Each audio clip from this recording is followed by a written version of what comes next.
Dave Neal, it's Saturday night in the Bluegrass at Kroger Field as the 4-1 Kentucky Wildcats host the Missouri Tigers. You're watching SEC Saturday Night, presented by Holiday Inn Express.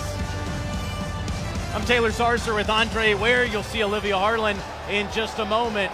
These two teams both need wins tonight for different reasons. Andre, Kentucky is trying to prove they're an SEC East contender, while Missouri has fallen apart this year, need a win desperately. Yeah, Kentucky's like a wounded animal backed into a corner trying to save its season, but they've had a bye week, had an opportunity to go back to fundamentals, press the reset button and get themselves going. Kentucky, on the other hand, they can't sleep on this football team because Missouri certainly capable. They are still capable of being every bit as explosive as anybody on offense in the country. Kentucky last year did it all on the ground. This year, their calling card has been their quarterback. Yeah, Steven Johnson has been outstanding. When you look at him, he's been a model of consistency. The team, the coaches, they believe in him. He's taking care of the football this year, gives this team an opportunity to win each week because of the way he's playing. He spreads the ball around. He can make plays with his legs.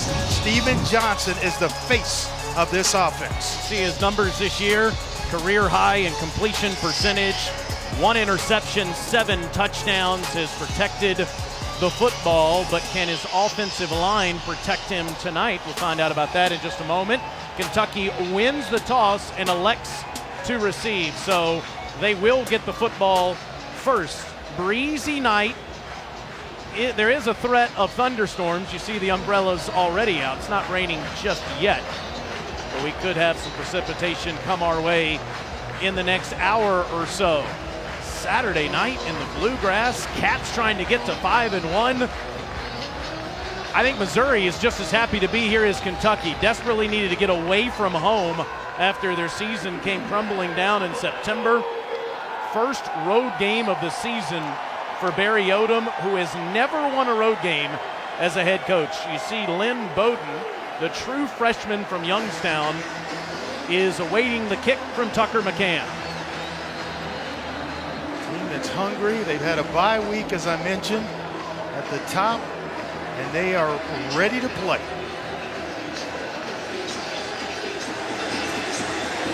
And so are we.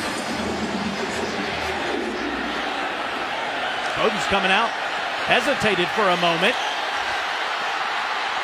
cuts it back to the middle of the field, and the Cats will start at the 35-yard line. Olivia Harlan, we mentioned the offensive line issues.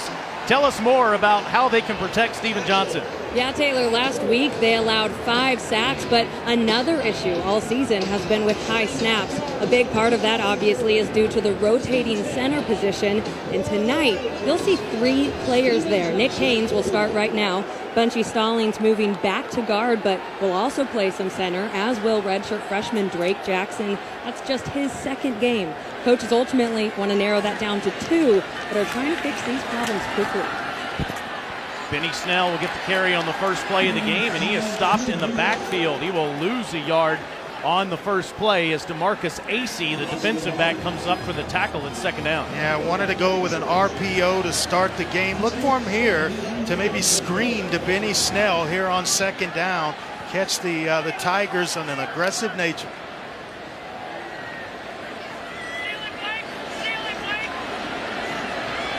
Johnson with a long snap count. And there's that screen that Dre just told you about, and it gets busted. Missouri's all over it as Brandon Lee comes up to make the tackle. It's third and long. Yeah, this is where Eddie Gran, the offensive coordinator, wanted to stay out of long yardage situations against this Missouri defense. They've got some pass rushers, Frazier, Beckner on the interior. They can get after the quarterback and disrupt some things, so this is where he doesn't want to live in 3rd down and long. You see the Cats numbers on 3rd down. 3rd down defense for Missouri has been atrocious, giving up first downs 49% of the time. Underneath, and it's dropped. That is K'Wan Ross, who can't hold on to it. The Missouri Tigers quickly force a 3-and-out. Usually a pretty sure-handed receiver, and Missouri's going to play deep zone coverage. Kentucky having to maybe catch and run for the first down, but defensively Missouri passing that early test on the road, forcing a 3-and-out of this Kentucky Wildcat offense. Matt Panton, the punter, the transfer from Columbia, has a long of 71 yards on the season. The dangerous Jonathan Johnson back there for Missouri. Fair catch at the 20-yard line. That's where the Tigers will start. Barry Odom is 5-11 as a head coach in his second year. Just 1-3 this season. We mentioned he's never won a road game. In fact, Missouri hasn't won a road game in 2 years, haven't beaten an SEC team on the road in 3 years. Played at Missouri in the late 90s. Was a defensive coordinator for Gary Pinkel. Said this is a turnaround. Yeah, he talked this week and said he likes this team and they have to play hard to win. Said the bye week came at the best time, needed an open week in the worst way. Even though they're 1-3, said the leadership is better, and it's all because of this man, Drew Lock, at quarterback.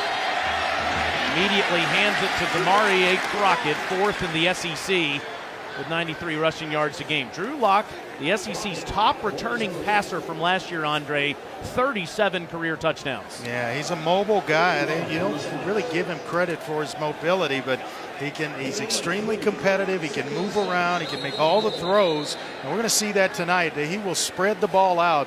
These wide sets that Missouri will line up in, he will spread the ball all over the field, and he can make every throw. Niquez Pringle, the big defensive tackle for Kentucky.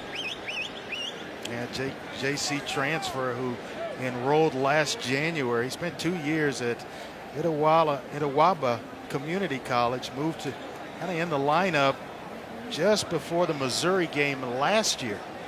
And he's been a mainstay right there in the middle of Kentucky's defense. Let's go back to the studio. Say good evening to Dari Noka. Taylor and Andre, good evening to you both as well. We update A&M had the 52-yard field goal to take the lead on Alabama. After the kickoff, first play from scrimmage for the Tide, Damian Harris rolls 75 yards. It is 7-3 Bama. I told you, Taylor, it wouldn't take long for Bama to get going. So Pringle hobbling off the field.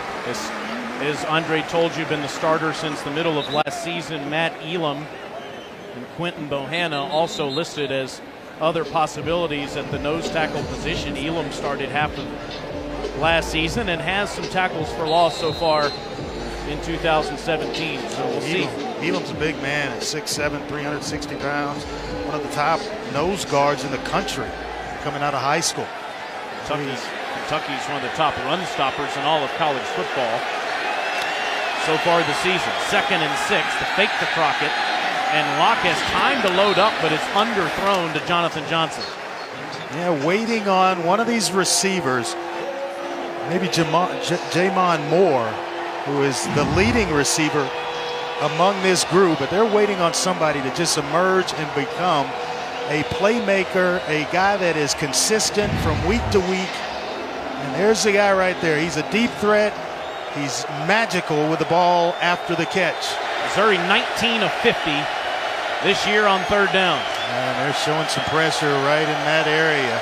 They try to get here and get in the face of Drew Lock and force a quick throw.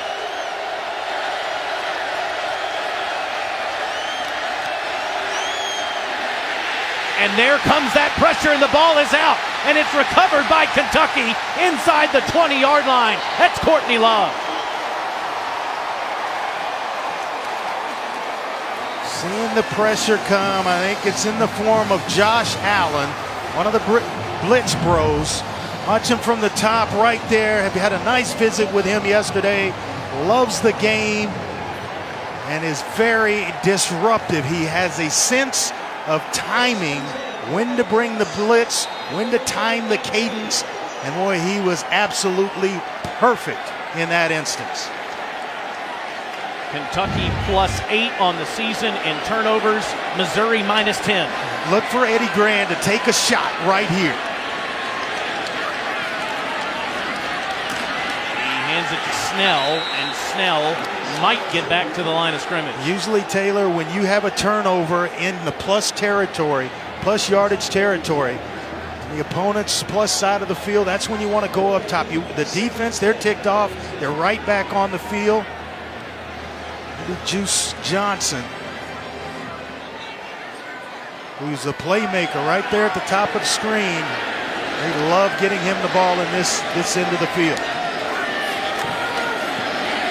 Instead, it's a shovel pass, and Snell is stopped again at the line of scrimmage. Big Terry Beckner, the pro prospect from St. Louis, and it's 3rd and long. They've got Missouri so spread out. The inside looks so tempting. 4-1 front with just one linebacker. Cale Garrett in the middle. It's so tempting to run things inside because they got them so wide. Now they got the 4-2 front, got what they want on the outside. Free play, actually, they stop it. It's Jordan Harold that came across. We'll see if he was drawn off. The old neutral zone infraction, so this will be a free 5 yards for Kentucky. Tonight's referee is Ken Williamson. Offside, by contact, defense number 90. 5-yard penalty, remains 3rd down. You'll see it right there at the top. You got about 3 to choose from, Taylor. Harold, the former walk-on from Northwest Missouri State. Now one of the team captains, Markel Utze, another one that came across. So now 3rd and 5 from the Missouri 14. And again, Missouri's in the neutral zone. Free play, and it's caught. That's Blake Bone in the end zone. Touchdown, Cats.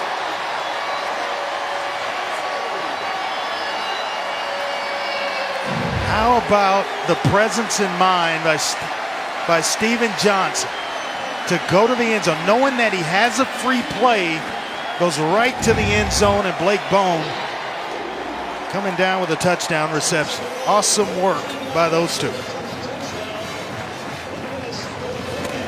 Bone has emerged. He had 3 catches for 93 yards against Eastern Kentucky, a touchdown against the Gators.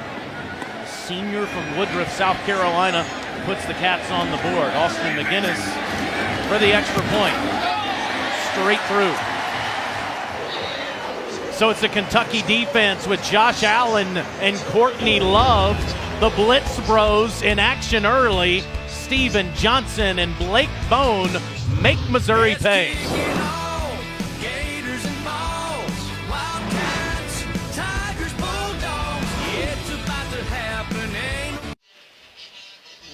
Let's take you through the Kentucky-Missouri series history. Cats won 2 in the 60s. Then in the SEC, Missouri won the first 3.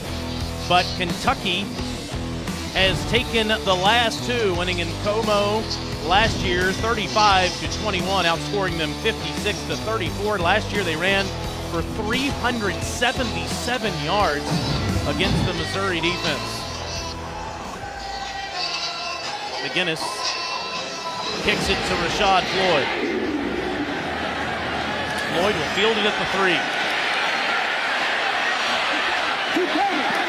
And he's past the 25 to the 27-yard line. Let's check in with Olivia.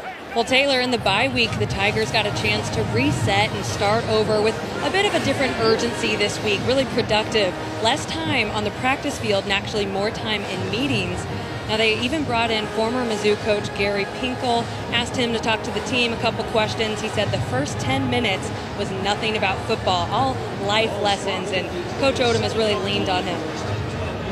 Yeah, they went more good on good to kind of simulate the opponent, the speed of the game, ones against ones in practice, and they got after it a little bit this past week.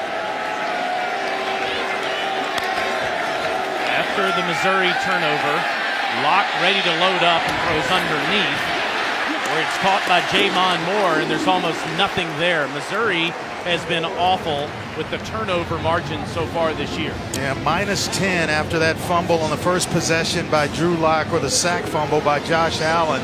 Now you're going to be in a lot of trouble behind the 8 ball, so to speak, if you're turning it over that much. Crockett finds a little bit of a hole, and he's near the 35-yard line. Yeah, this is a young running back that not a lot of people know about him. He became the team's feature back about midway through last season. He's big, he's powerful, he can make you miss.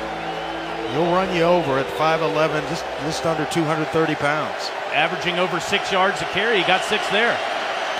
Manageable 3rd and 3. Locke takes a shot, has Johnson open, but overthrows him. It's 4th down. They're going to have to find a way. This is an offense that likes to operate fast.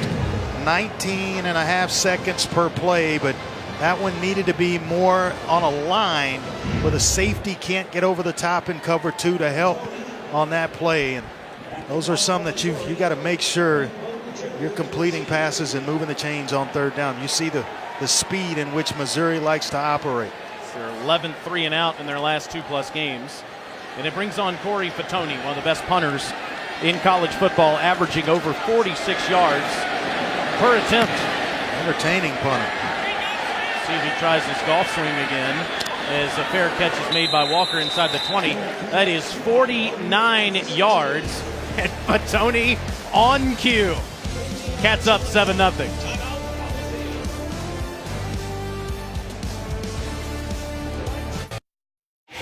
SEC Saturday Night is presented by Holiday Inn Express. Be the readiest. Oh, let's play the ponies. The Keeneland races are in town. Enough talk about what happens in Louisville. They sound the trumpet here in Lexington, too.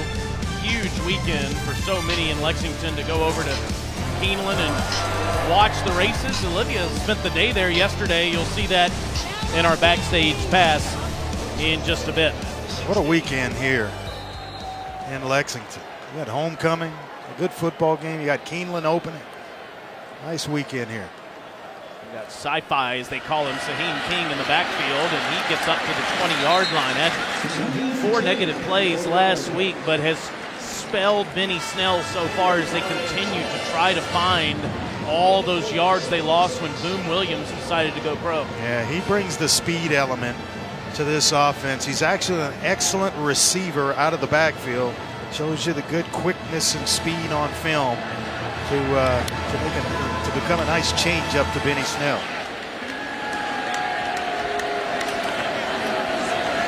Johnson on a slant, throws it high, intended for Josh Ali. Let's take a look at the starting lineups tonight. First for the Kentucky offense. Yeah, how about Juice Johnson? I mean, he's the playmaker. They want to get him the football. Talked to him yesterday. He said about 8 touches. Last week I touched it 8 times. That's about just right for me per game. Usually, if he's touching it 8 times, good things are happening for this Wildcat offense. Kentucky trying to find a rhythm on offense. 1 of 2 on 3rd down. Johnson blitz. You got Juice down here in the slot at the bottom.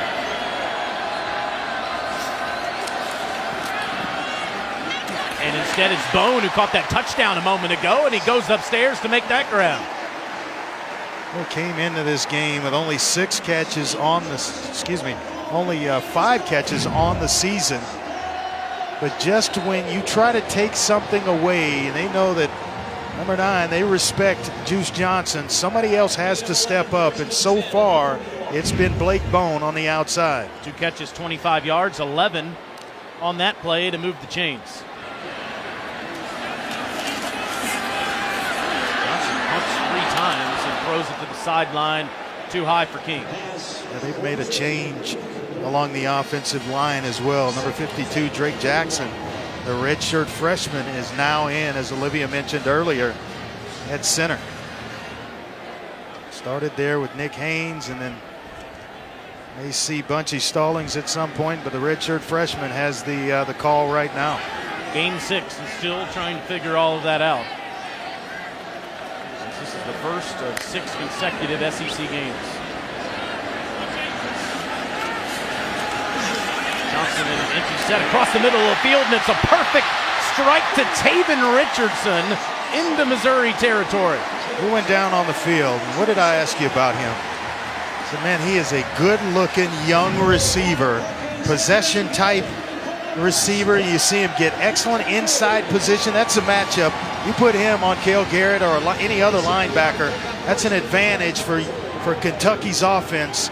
He runs well after the catch, and moves the chains for the Cats. Rennell Perkins made the tackle after a 27-yard completion. Kentucky back in Mizzou territory. Toss ahead to the dangerous Lynn Bowden, but he gets lit up in the open field. That's Acey again, but a flag comes in. Marcus Acey a little bit high on that tackle. Played last year as a true freshman, has excellent size for a corner at 6'2", 195 pounds, and he is ugly. Personal foul, legal block below the waist, offense, number 87, 15-yard penalty, big first down. He came up in a bad mood on that play. Watch 87, the tight end, C.J. Conrad. He is at the end of the line of scrimmage.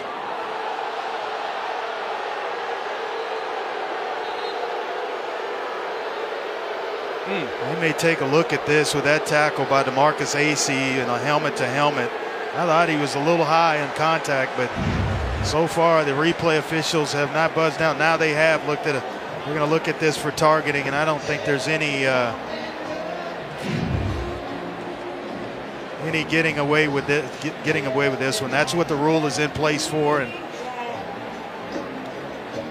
if that's not helmet-to-helmet, I don't know what is. Cleary led with his helmet there. Ron Leatherwood is tonight's replay official. Great man that just came by and said hello to us. The SEC headquarter replay officials tonight are Tom Ritter, Jeff Roberson, Ben Oldham back in Birmingham, and of course Ken Williamson's on the headset communicating with Ron and his team. This is it in real time.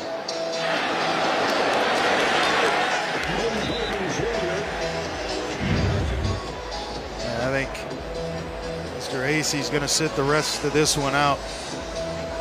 Cam Hilton, the free safety, was ejected for targeting in the first game of the season. You see it here. I mean, not sure you can avoid it, but the rule is the rule.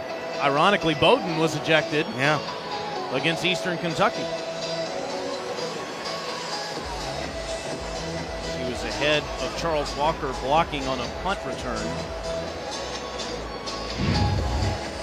and missed the last 3.5 quarters of the game against EKU. It's not a good sign when they start writing.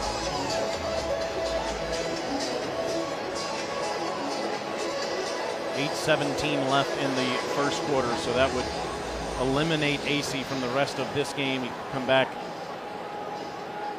in the next game that the Tigers have.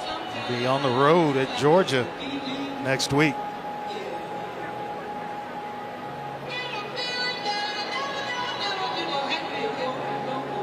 Okay, here's Ken Williamson after discussing this with the replay officials and the officials on the field, as you said, taking some notes. C.J. Conrad called for a personal foul, but looks like we're about to have one on DeMarcus Acey as well.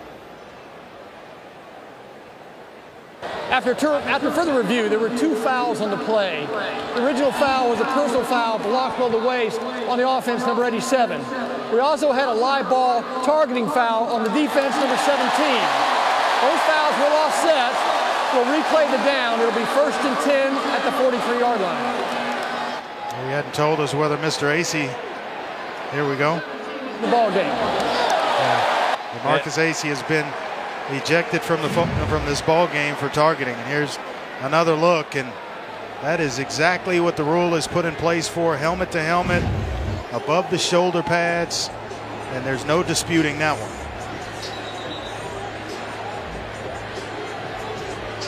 Sophomore from Dallas, Texas,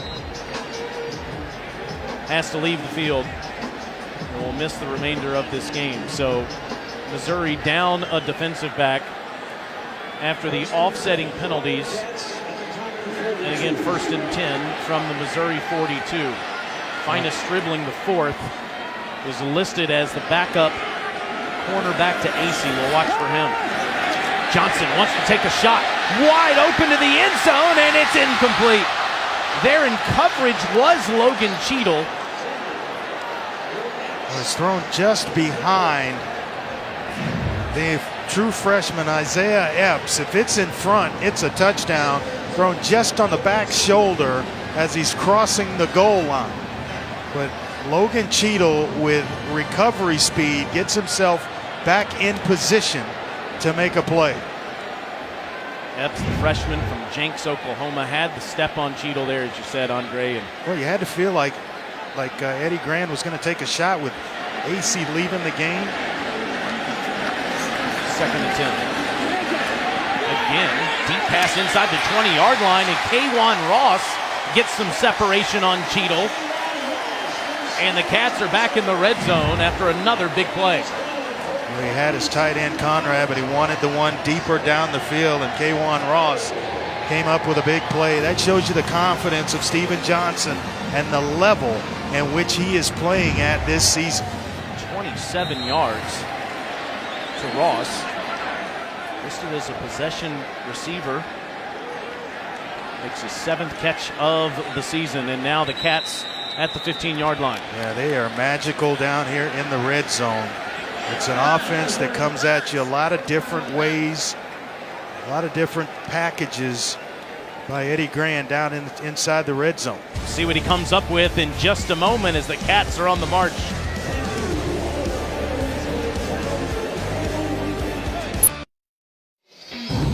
Eddie Grand, offensive coordinator, always great in the red zone, Andre. Genius. Last week against Eastern Michigan, he starts with a play action, hits Greg Hart for his first touchdown. Then they go bunch formation. They find Taven Richardson, spread you out. Just when you think you have them wrapped up, they come right back inside with Benny Snell.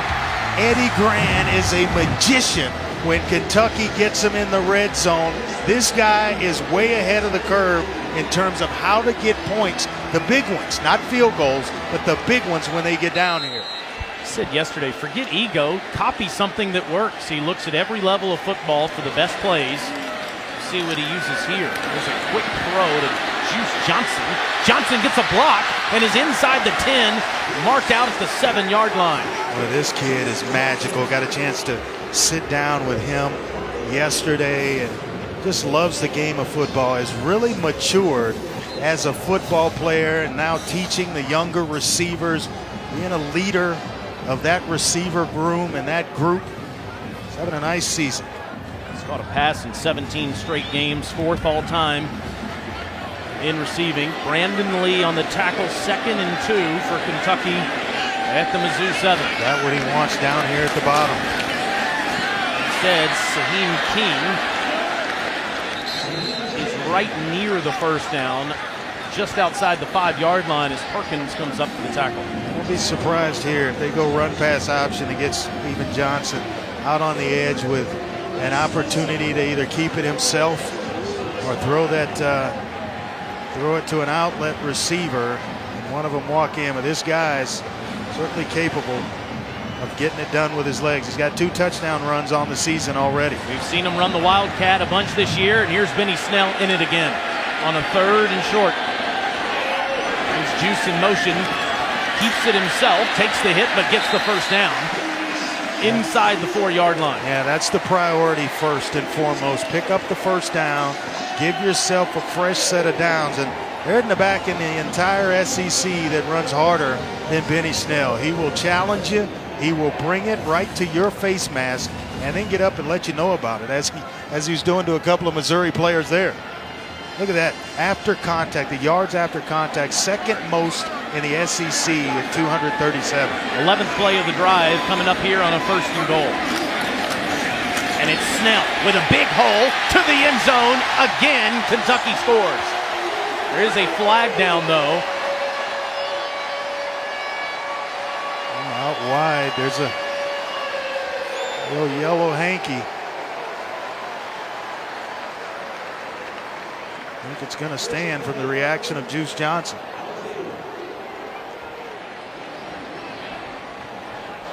Illegal formation, offense, more than 4 players lined up in the backfield. 5-yard penalty, complete first down. Well, maybe not. Maybe Juice, his information was incorrect.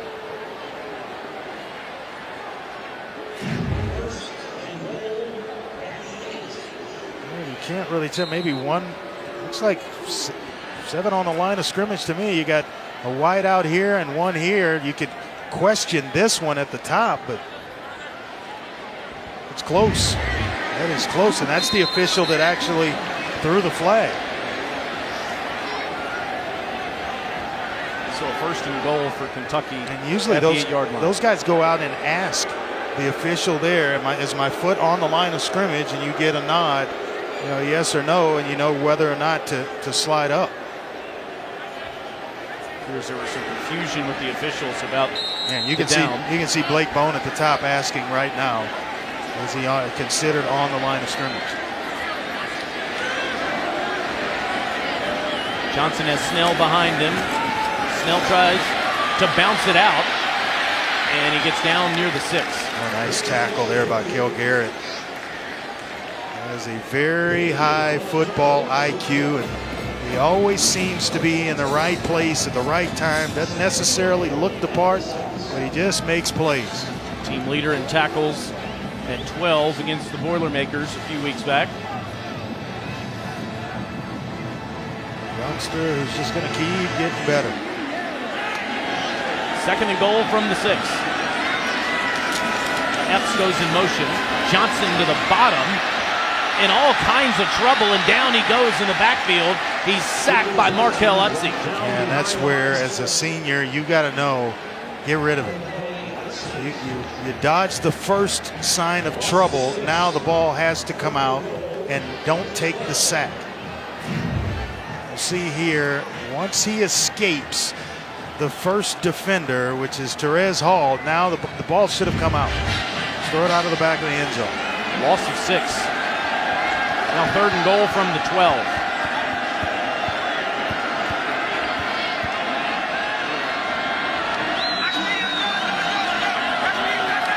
This is the 13th play of the drive. Johnson underneath to Juice, trying to get some blocks, instead is pushed out by Perkins, who saves the touchdown. Did a nice job. There's a couple of big receivers out in front of Juice Johnson throwing. There's a couple of nice blocks. Free him up to get in the end zone, and get close but couldn't get in. Virtually an extra point attempt for Austin McGinnis. Now 6 points behind Lonas Sieber for the all-time points leader in Kentucky history. Already has the school record in this department. This from 21. And it's true, and the Cats are up 10-0. A 13-play drive for Kentucky yields 3 points, and they're up double digits.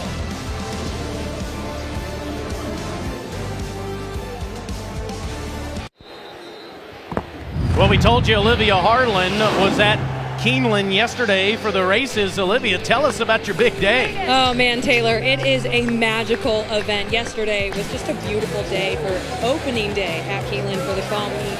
Everyone is just dressed to the nines, as you can see, and the pageantry is second to none. Now, Kentucky coaches joked with us yesterday that they may try to sneak in unnoticed tomorrow since they have a bye week.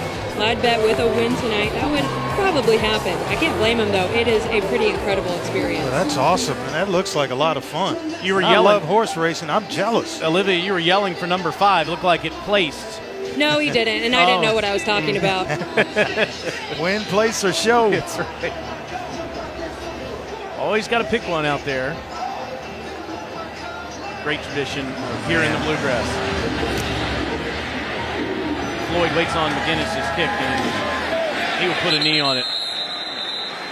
Taylor, 43 of the 55 drives this season that Missouri has had has been 2 minutes or less. They've had 11 3 and outs, 14th most in the FBS. Not scoring a lot of points with that. Led the nation in tackles for loss allowed because they get rid of the football so quickly, but they have the 5th highest turnover rate in all of college football. So it's one thing to move at such a frenetic pace, but it better work. Ish Witter was the starting tailback for a year and a half. Is in the backfield to block on this 1st and 10. He has the football and he's got space. That's a first down run for the senior from Tampa, Florida. He's a good player and really came into his own. Has come into his own the last couple of years after stepping in for Russell Hansbrough. Paul Adams, good block on that first down, and as you see, they go so quick, throw it all the way out to the sideline to Jonathan Johnson, and it's blown up there for a loss of 1. A couple of big corners in Derek Beatty and Chris Westry. Excellent tacklers. They go 6'3", those Beatty, and then Westry goes 6'4". Two guys that good in the open field that can bring down anybody, and Westry's the guy that's actually down. Let's check in with the studio and Dari Noka. Guys, back in 2003, Kentucky and Arkansas played a 7 overtime game. That's one of 3 in the history of FBS football. Until today, Western Michigan beats Buffalo in 7 overtimes in the highest scoring game in FBS history. Are they still rowing the boat in the post-Fleck era? How about that? Tell you what, a lot of points scored, long football game. Need a little warm water with some salt and lemon, and after calling that baby. Some crazy action tonight. Honey? Yeah. Actually give Johnson a yard on that last play, and this time it's Witter straight up the gut near the 40. Let's go down to Olivia. Guys, you'll notice that nose guard Naquez Pringle is not out on the field right now. He's in the locker room getting an x-ray on his back and being further evaluation. Came out of the lineup on that last drive. Cordell Looney and Adrian Middleton both out there now. Taylor, a couple of things that Missouri wanted to avoid today was wanted to stay out of 3rd and long, and they couldn't turn the football over. Well, here we are in 3rd and long, and already 1 fumble. And a quick slant to Jonathan Johnson gives them their first down on a 3rd down tonight. And that's just a nice, easy throw for Drew Lock. I don't think he gets enough of those, where it's some gimme throws to really get your footing under you and build some confidence. Locke again has Jamon Moore. And Moore is pushed out near the 45, right at the first down marker. Well, they talked about Jamon this week. Josh Heupel said he's got to win some 50-50 battles for us. He's our guy. He's the go-to receiver. And they want to really rely on him throughout this ball game. They give Moore 9.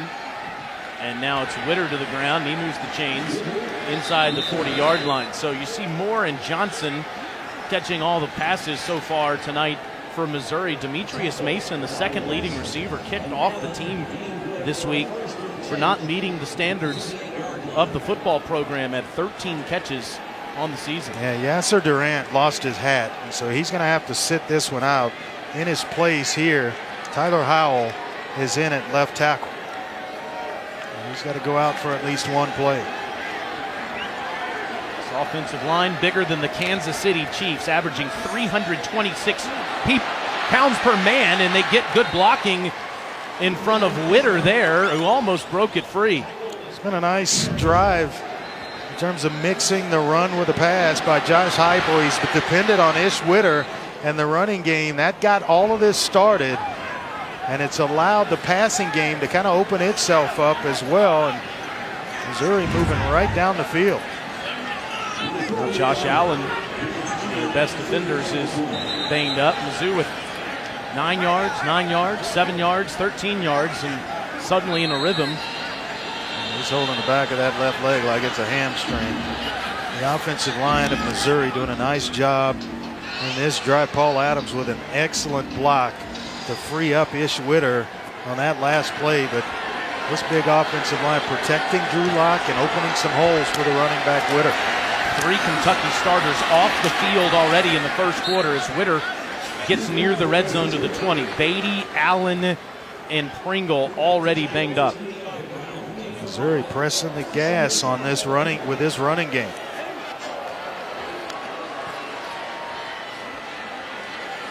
Nothing doing for Witter there.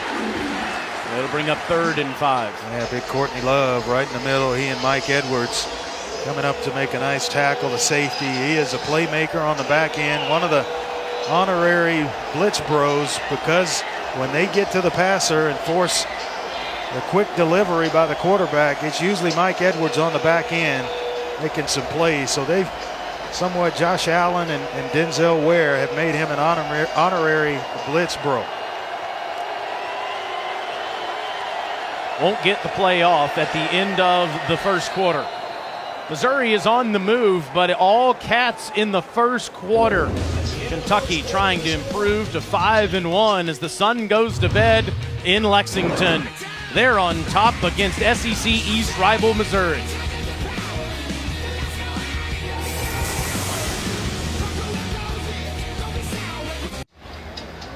Mark Stoops' Kentucky Wildcats lead 10-0. His brother Bob did not go to the Oklahoma game, breaking a snap of 242 straight Sooner games he's attended, and his Sooners lost to Iowa State.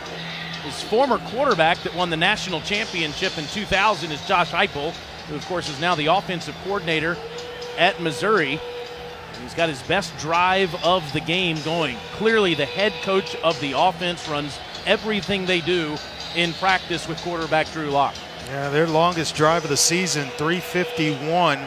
This one is about 3:12. And getting closer to the red zone here. And on the slant, it's thrown in there but dropped by Floyd. Had a hand on it.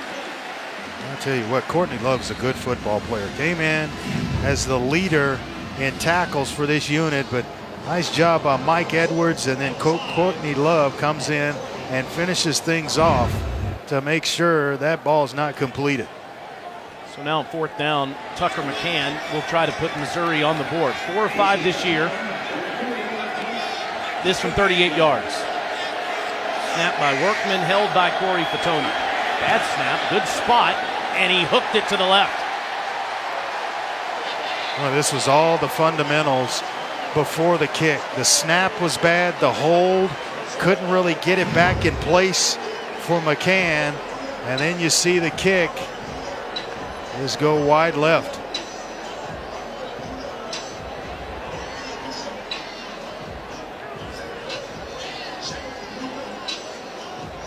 That snap, Taylor, just basically skids back there to the holder. So gives Kentucky the football back at their own 20-yard line. Just 10 seconds into the second quarter.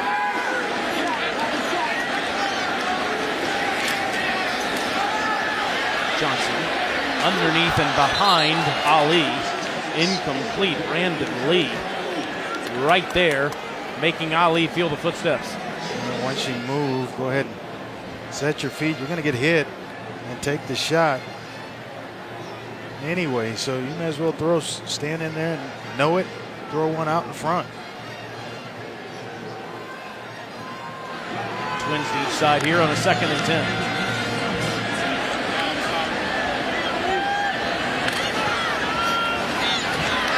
Johnson takes it out of Snell's breadbasket and slides in front of the 27-yard line. And Eddie Grant just trying to get it back, get back on schedule, get back to about 3rd and medium where he can open up the entire playbook.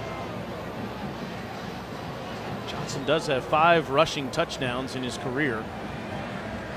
And they're at a whopping 49% on the year on 3rd downs. That's excellent. 3rd and 4. Wide open underneath is Lynn Bowden, the true freshman, still in bounds, tiptoeing the sideline near midfield. Yeah, you talk to this coaching staff, they are very excited about the true freshman Lynn Bowden. They want to get the football to him more, and this is why. 3rd down, big down. He's able to pick up the 1st down, and well, this is what I like even more so. Get some extra yardage after the catch. 3 catches, 6 rushes.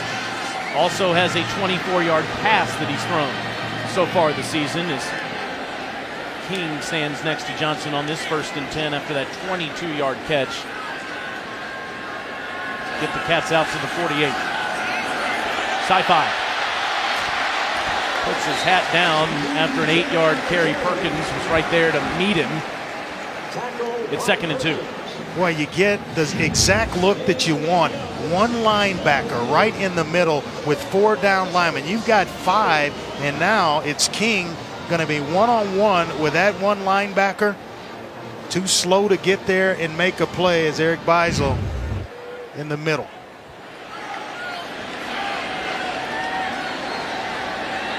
Surprising to see those numbers only at 16 rushing yards so far for Kentucky, as Johnson's been loading up, and again he overshoots Taven Richardson. You know, when you live in the shotgun, you got to get it, mold it, and you want to make a quick pass like that. Sometimes you don't get the laces. That's what happens. You'll see it right here. Can't really mold it quick enough to get it out, and it'll sail on you at times. It's difficult to do. Guys that run these offenses with a lot of shotgun formations, that's repped over and over and over in practice. But in a game, when you see a guy come that wide open, your eyes get big. You want to get it to him in a hurry. It's tough. Now 3rd and 2.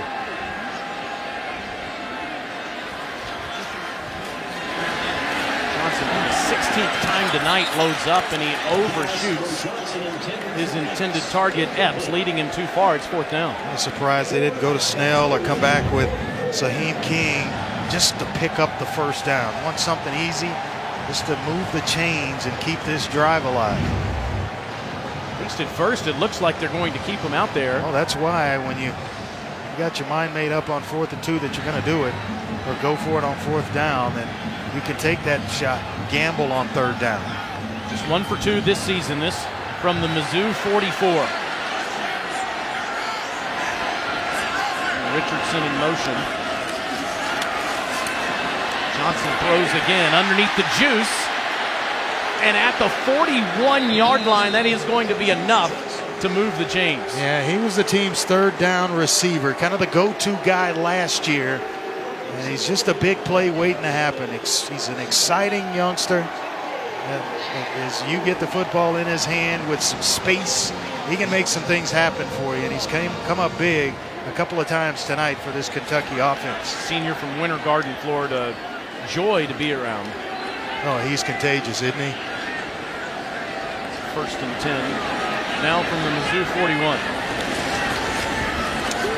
Johnson wanted to set up the screen, nothing there, and throws it in the dirt. Smart play.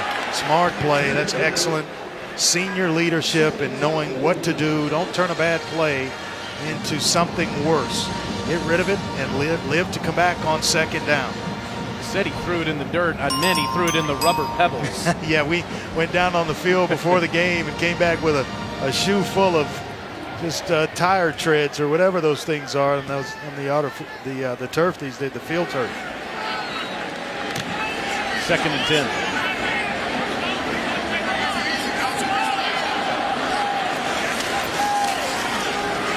Johnson middle of the field.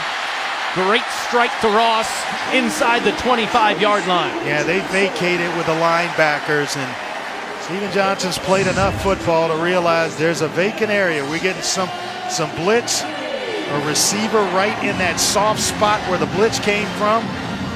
Nice job there by K'Wan Ross of moving the chains once again for Kentucky. Has quickly become Johnson's favorite possession receiver. 17 yards there with a 6'6", 225-pound junior from Westchester, Ohio. King will bounce it upstairs and dives ahead to the 20. Interesting to see how much they've been using sci-fi so far. 4 carries for 17 yards. Benny Snell just 4 for 4 yards. This is just the element of quickness. They want a little extra juice. And not in the form of Garrett Johnson, but just speed on the field with Saheem King. Here's Benny Snell. I don't think there's anything wrong with him. It's just King's time. Haven't seen Benny Snell in a while, though. You saw the graphic on the screen as that yields nothing for King. That was the 11th play of the drive as Brandon Lee makes the tackle, and it's by design that Eddie Gran is trying to keep this Missouri defense on the field, wear them down as the game goes on. Yeah, he's using some motions this week to kind of force Missouri to think more and then dictate coverages and find out exactly what they're in. You move around, you motion, you know exactly if it's man or zone. Looks like Mizzou's offside again, and Johnson goes up top, overthrowing Epps. That's the sign of a senior quarterback, a guy with some experience. He knows he has a free play with the offsides. Go ahead and take a shot to the end zone. Last time it happened, Blake Bone came up with a touchdown catch. Defense number 99. 5-yard penalty. Repeat, third down. Let's check in with Dari.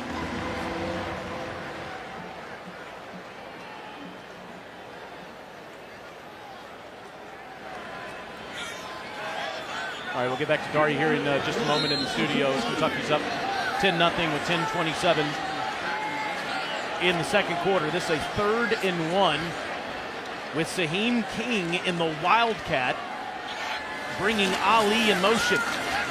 Straight ahead, that's Snell rather, who's going to lose a yard and stopped in the backfield. It's 4th down.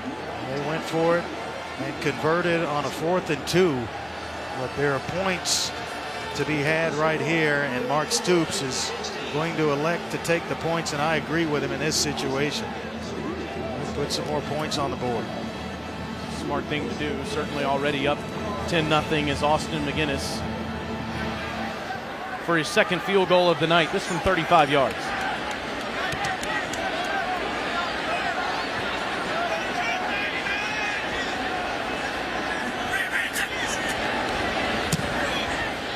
And he knocks it through, and the Cats are now up 13-0. Austin McGinnis tied for the scoring lead in Kentucky history.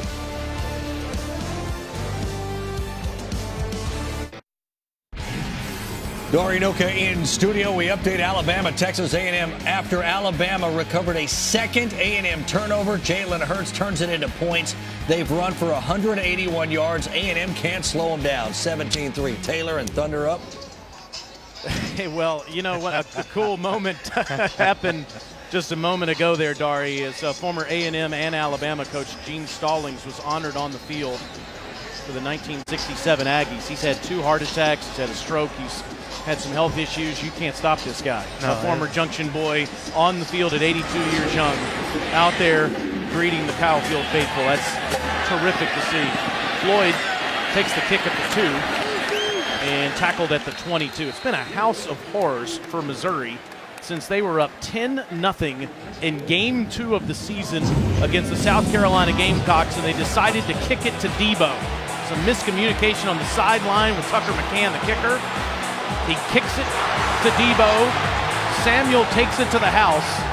And if you include what happened on this play, Missouri has been outscored 130-20 in that time. Debo's hurt. He's out for the season, but yet still having an effect on what Missouri is the outcome of the season. 130-20 since leading 10-0 to South Carolina. Arnie Crockett breaking tackles. Look at this effort. Wow. It's a first down run for 13 yards for the sophomore from Little Rock, Arkansas. He had to sit that last drive and watch Ish Witter do his thing, and that just kind of added fuel to his fire. Green Middleton couldn't make the tackle on the last play. A couple of Cats defensive linemen go for the ride there for a few yards. Crockett's averaging just over 6 yards per carry. It's 2 games over 200 yards in his brief 2-year career. As Andre told you, came in last year, started 8 games, and ran for over 1,000 yards, shattering all kinds of Missouri freshman marks. And Barry Odom told us that they wanted to get him in the flow of this game relatively early, get him some touches, and just that position with he and Witter. 2nd and 6. Johnson eludes the first tackle from Edwards and gets up near the first down marker. Let's check in with Olivia.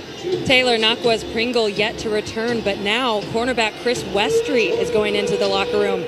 He was hit on his right side, and athletic trainers told me he just pulled something in his neck, but you could see him hanging his head for a good while, looking discouraged, and I'm told they'll keep him off the field for the time being. 3rd and 2, and Missouri moves the chain, throwing to Moore for the first down. Kentucky already with 4 starters that have been banged up in this football game. Yeah, and it's Lonnie Johnson that is coming in. You'll see him there. He's going to take the spot for Westry.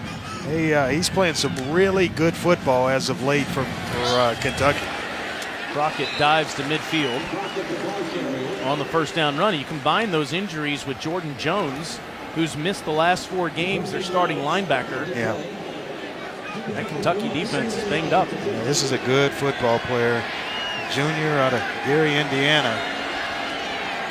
Played at Garden City Community College. His potential to be a big-time talent.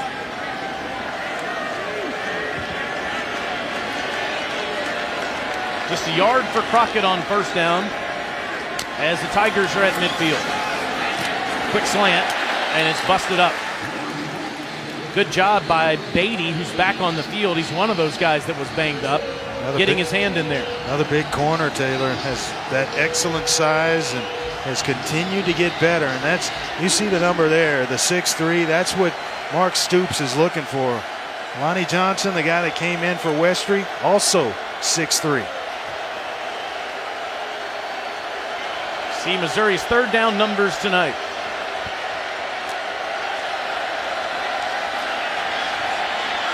And streaking down the sideline is J'Mon Moore. Touchdown, Tigers. Caught the weak spot in cover 2 between the corner and the safety and threading the needle. You'll see here, there's no flat threat. Beatty opens the shoulders. Bad angle by Darius West, the safety. There's a weakness between the safety and the corner in that defensive look.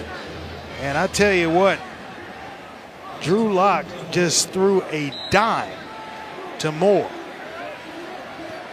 How about that? 4 plays of 50-plus yards for the senior from Missouri City. On the 50-yard strike, McCann sneaks it in there. And Missouri has some life on offense. Drew Lock finds a wide open J'Mon Moore. And the Tigers cut into the Cats' lead here in Lexington.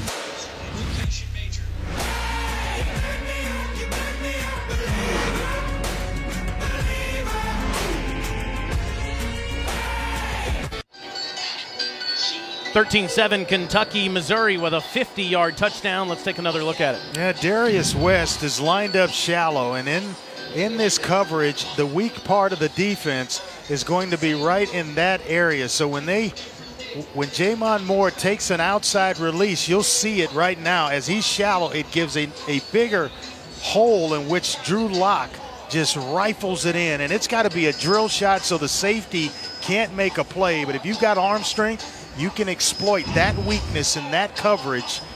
And it was a nice, well-thrown ball and well-timed on the part of Drew Lock to J'Mon Moore. And that big play that the Cats allowed puts J'Mon Moore in the top 10 all-time in Missouri receiving. Past Lindsey Collins. Lynn Bowden short of the 20-yard line. Let's go to the studio and Dari Noko.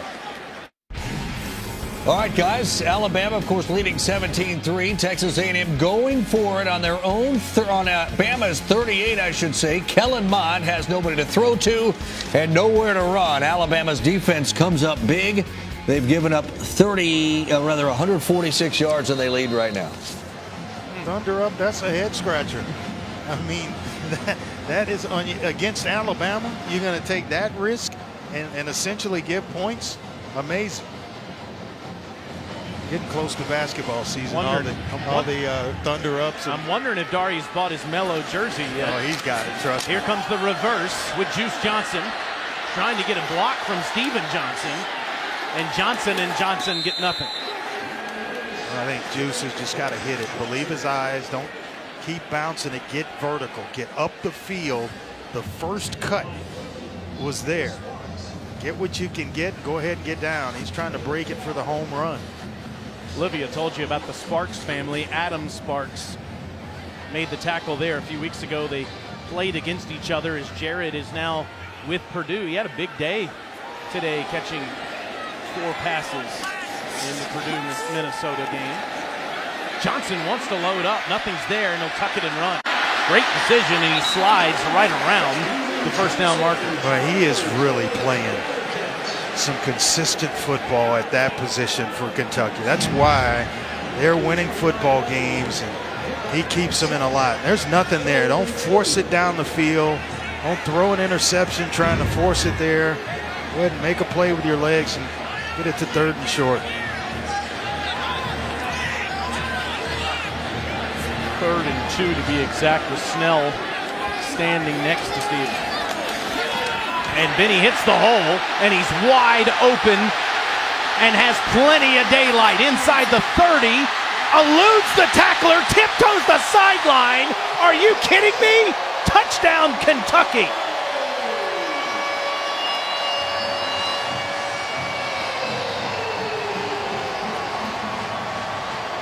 What a run by Benny Snell. They catch him in a 4-2 look. They bring the linebackers. There's no second level of the defense, and now it becomes a foot race with a secondary. He's able to hurdle Adam Sparks and get himself into the end zone. But they bring both linebackers, and once he clears the line of scrimmage, it is a flat-out foot race. Luke Fortner with the big block. Benny Snell to the house. Career-long 71-yard touchdown run if it stands. It looked like as he was tiptoeing the sideline, he came very close to going out of bounds inside the 10-yard line, and they're going to take a look. What an athletic move, though. You've got a guy that has an angle. You know he's going to go low. That is one heck of a move. It's the right foot that they're concerned about. He's in right there. Left one looks like he's in. I think it's going to stand, Taylor. It is that left foot, though, at the 10-yard line that they want to take a real good look at. Right there. There. I don't know that there's enough to overturn it on either look. This one right here. That one's in clearly. It's the next one, the left foot, right there. Can't really tell. It's close. That's very close.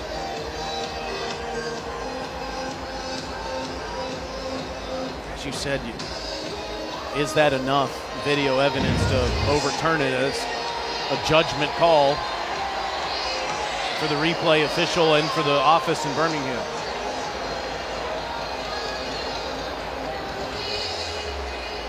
That's just one heck of an effort. I mean, this is a kid who's a 3-star coming out of high school, and a lot of people looked at, so he plays with a chip on his shoulder every week, trying to make teams that overlooked him going to punish him for overlooking him. To that point, he said, people have always doubted me. After further review, the ruling on the field stands. Touchdown. He said there's no reason I should have been a 3-star. No reason I should have missed the first 2 games last year.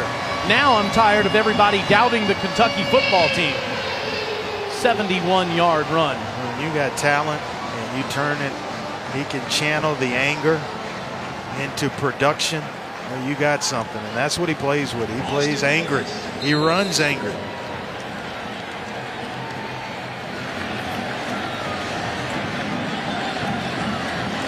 We mentioned that he's tied with Lonas Siebert, Austin McGinnis, and now McGinnis has passed him as the all-time scoring leader in Kentucky football history. How about the drive for Kentucky answering Missouri? Missouri got right back in this game, and Kentucky decided, hey, we're going to do something about it in the form of Benny Snell going the distance. 20-7 Wildcats.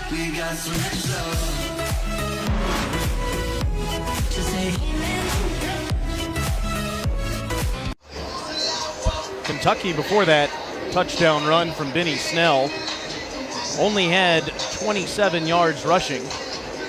They had 53 last week, have struggled to get Benny Snell Jr. going, but a 71-yard touchdown run by the sophomore from Westerville, Ohio. To kind of put it in perspective, he only had 75 yards in last week's ball game. Had one run, 71 of them tonight. Let's take one more look at what set him free. Well, you're going to have a run blitz by Garrett and Hall, the 2 linebackers right here. They're going to blitz. Then you get an excellent block inside by Fortner which will open up a big hole right here for Benny Snell, and then the rest of it is just pure athletic ability. The nice block inside by 79 Fortner, then it's just a foot race to the end zone, and then this at the tail end of it. That's just wanting to get in the end zone right there, Taylor. And don't tell me you could have made that move. There is no chance in the world I could have made that move. I could have hit the hole last week in Fayetteville. I know you guys don't believe me, but there's no way I could have jumped over Adam Sparks. Kentucky was offsides, so an extra 5 yards. And look at this hole for Ish Witter. Witter spins around at midfield. That's a great run of 20 yards up to the 50-yard line. First down, Missouri. Comes Missouri with an answer to Kentucky, trying to get themselves in the end zone with a little over 5 minutes left here in the half. Witter again, and he gets up to the 46-yard line, a pickup of 4. Late flag here.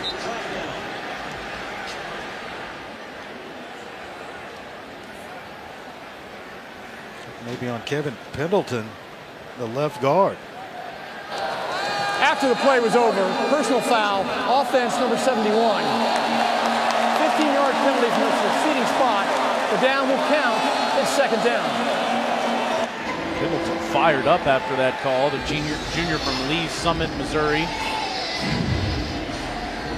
Now watch right after the action is about cleared and the whistle blows. Pendleton comes in and downs one of the Kentucky defensive linemen. So that's where the late flag came from. So now 2nd and 21 instead of 2nd and 6 in Kentucky territory. Missouri back at their own 39-yard line. Locke has plenty of time to survey the field and overthrows Kendall Blanton. Who is a good-looking young player. Redshirt junior. Blanton has tremendous size at 6'6", 260. We were watching him warm up, and I was having a conversation with Barry Odom, and he went by, and I was like, man, just get it in his area. I mean, number 11 is a good-looking specimen at tight end.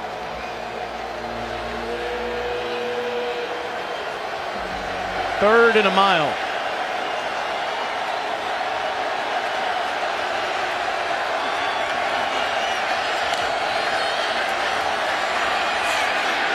Locke under pressure underneath to Witter as a flag comes down, and Witter's up near the first down marker.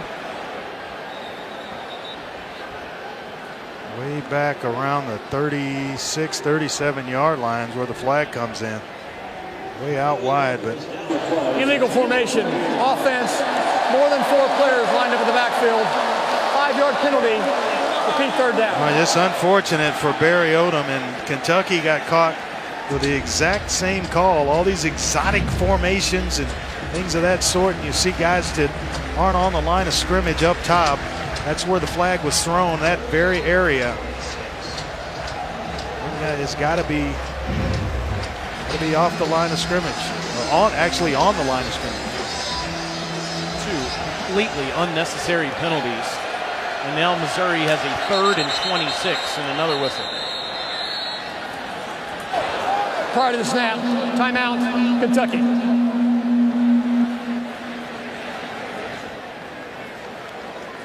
Monday at 7 p.m. Eastern, and it's the latest Thinking Out Loud, presented by Regions Bank with Greg McElroy and Marcus Spears. We'll talk football news of the week from both sides of the ball and encourage your participation through social media and live call-ins throughout the show. It's also streaming live on the ESPN app.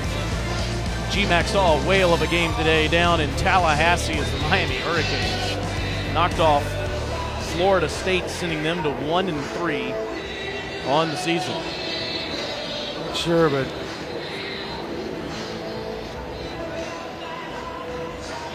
here it's 3rd and 26 for the Missouri Tigers, trailing 20-7. Mark Stoops' defense has given up a couple of big plays where there was some confusion out on the field, and Stoops wasn't going to let it happen again. Yeah, that's one of the things that he told me this week and yesterday, that we have to eliminate big plays. He got hit by one by Jamon Moore streaking down the sideline. They weren't going to allow it again on a 3rd down and 26. If it weren't for the penalty, Witter would have hit him for one. And a little dump off over the middle, then would have picked up a 1st down. Josh Allen back in the game, the linebacker for Kentucky, after being banged up on the previous drive. One of the blitz bros back in.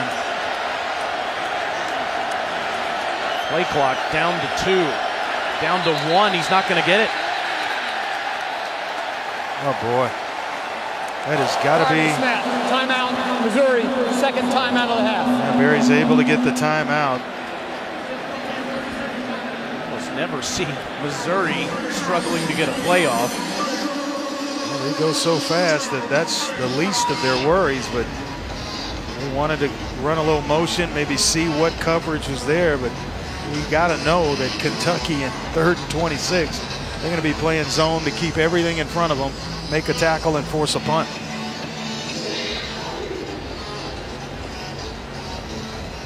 Tomorrow at 7 p.m. Eastern, the SEC Network kickstarts 5 weeks of Kentucky basketball coverage with the UK Men's Pro Day, our earliest look at the team as Coach Cal takes the Cats through an NBA-style combine. No one covers the SEC like we do. Also streaming live on the ESPN app. Crazy to see what Coach Cal has done in the 9 seasons. He's been the head coach of the Cats, winning the national championship. Of course, 38-0 2 years ago in the Final Four.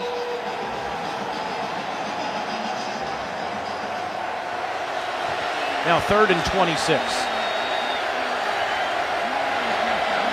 And after both teams use a timeout, it's a simple draw play to Witter up to the 39-yard line as Cordell Looney comes in to make the tackle. Yeah, just trying not to turn 3rd and 26 into a turnover by shooting the ball down the field into this zone coverage, and figure maybe, just maybe, we could pop Ish Witter and he could run for it. Kentucky answers, going to get the football back with plenty of time left.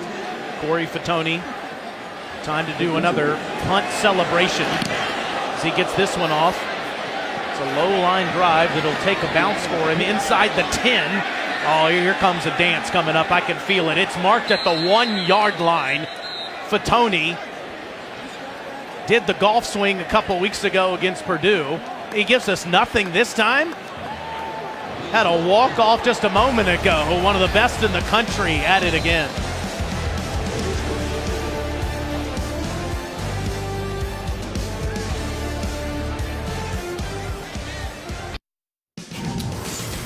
Regions Bank halftime report. It's coming quickly. Dari Inoka, Chris Doering, Gene Chizik will show you how Alabama's in a tight one. It's relative. LSU and Florida, big game there. First half thoughts here? I know it's 20-7, but I see a little fight from Missouri. Best I've seen them look in a month. Mm-hmm. Well, they didn't play last week, so that helped. Off week. See you at halftime. Dari in the Buzz City, by the way, with the halftime report. All right, so there was legal touching here. It looked like it was on Finest dribbling there as it hit him at the 10-yard line. And then there's a push here at the end of the play as Kendall Randolph comes in and is charged with an unsportsmanlike conduct penalty. So after all of that, it gives Kentucky the football at the 4 with another brilliant punt by Fatoni. And no place to go for Benny Snell. It might have lost a yard. You got to look at it. Now's an opportunity for field position. You got a timeout. You can get to 3rd down.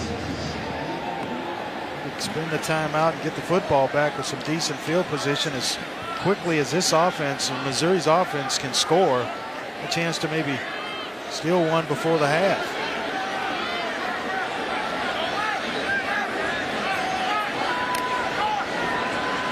Three minutes left in the half now. Johnson in his own end zone. Loads up to the sideline, and it's caught outside the 25-yard line. It's big K1 Ross again. Yeah, I absolutely love the play call here by Eddie Gran. Senior quarterback, he's coached him up. Get your depth, get your drop, and get the ball out. Don't hold it and allow the pass rush to get there. Now you got a big receiver in Ross that can climb the ladder and make a play for you. Excellent play call. 22 yards, exactly his average on 3 catches tonight.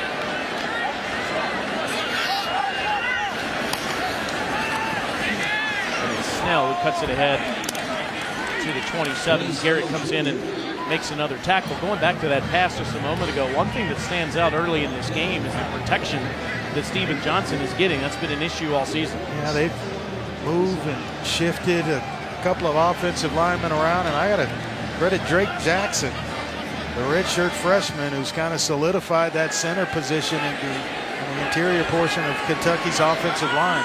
Playing some pretty good football inside. Kentucky sacked 5 times last week in the close call victory against Eastern Michigan. Just 1 sack tonight from Missouri. It was right in the middle of the screen. To Snell, Johnson off the back foot, and it's caught at the 46 by Bowden. A flag does come in at the end of the play. Dangerous pass. Holding on the offense, number 73. 10-yard penalty from the previous spot. Repeat, second down. Yeah, he's working against, it's Kyle Meadows working against Marcel Frazier, and he's Missouri's best pass rusher, and you'll see right there at the very end, just enough of that shoulder pad to get the attention of the officials, and I think that was certainly justifiable. Just as you go complimenting the big grunts up front. It was the curse. Meadows grabs Frazier's jersey. He's in shock. And they call the holding. So 1st and 19. With Benny Snell in the backfield, and the play clock down near 5.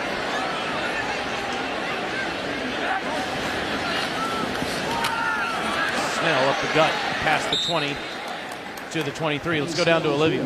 Taylor, I talked to Steven Johnson before the game, and he said he works evenly with all 3 of the centers we're seeing today, and he feels confident with all 3 of them, but especially Nick Haynes, who started. He said he's so smart, and he makes up for being a little bit undersized, lighter in weight, because he's so good with football IQ that he makes up for it.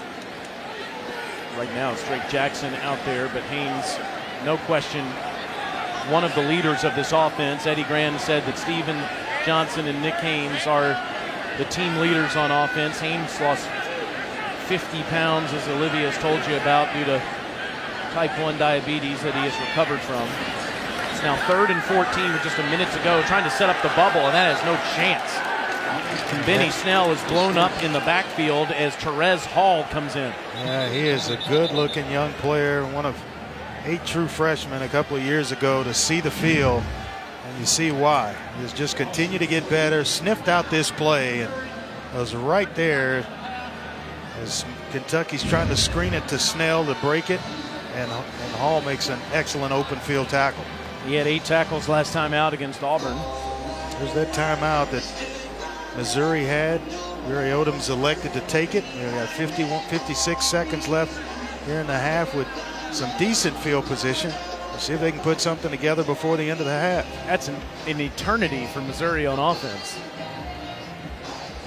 Coming up at halftime, you can watch the live performance of the Wildcat Marching Band on SEC Network Plus. Start streaming now on the ESPN app. Got to brave the elements tonight as the raindrops are falling here at Kroger Field.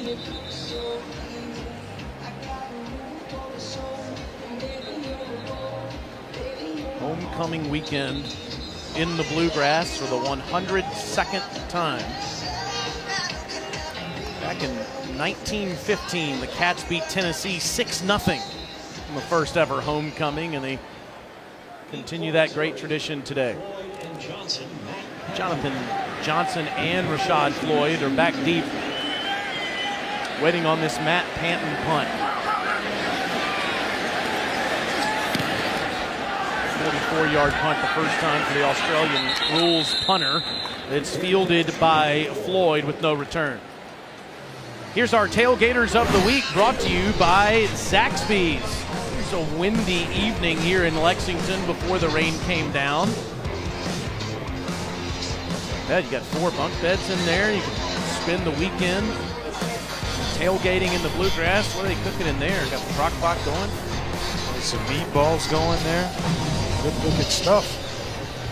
All right, 49 seconds left for Josh Heupel, the offensive coordinator, at his own 42-yard line. And they will be in attack mode, and rightfully so. They get some points here before the end of the half. Best starting field position of the night so far. Locke is 7 of 12 on the evening, wants to load up and is going very deep, and wide open is Emmanuel Hall for a 58-yard touchdown. Hall has come back from 2 ankle surgeries. He has got some speed and certainly shows it there. He beats Lonnie Johnson.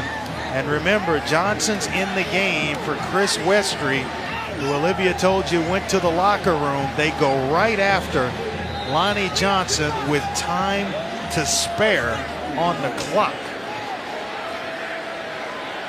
9 seconds. Big plays have been a killer for the Cats, as McCann's extra point is good. 2 touchdowns tonight, both more than 50 yards for Missouri.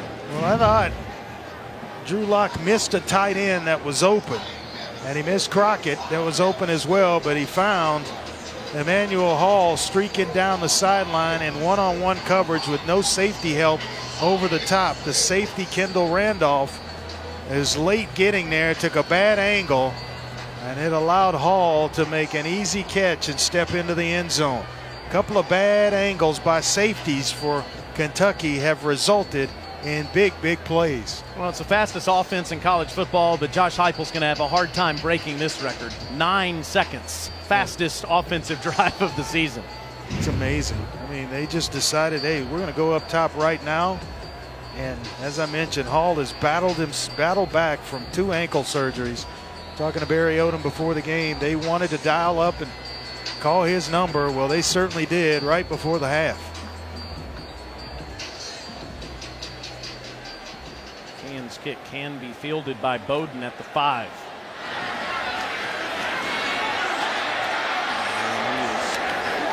And he is hit at the 27-yard line with 31 seconds. Clock continuing to run down to 29 seconds and 2 timeouts left.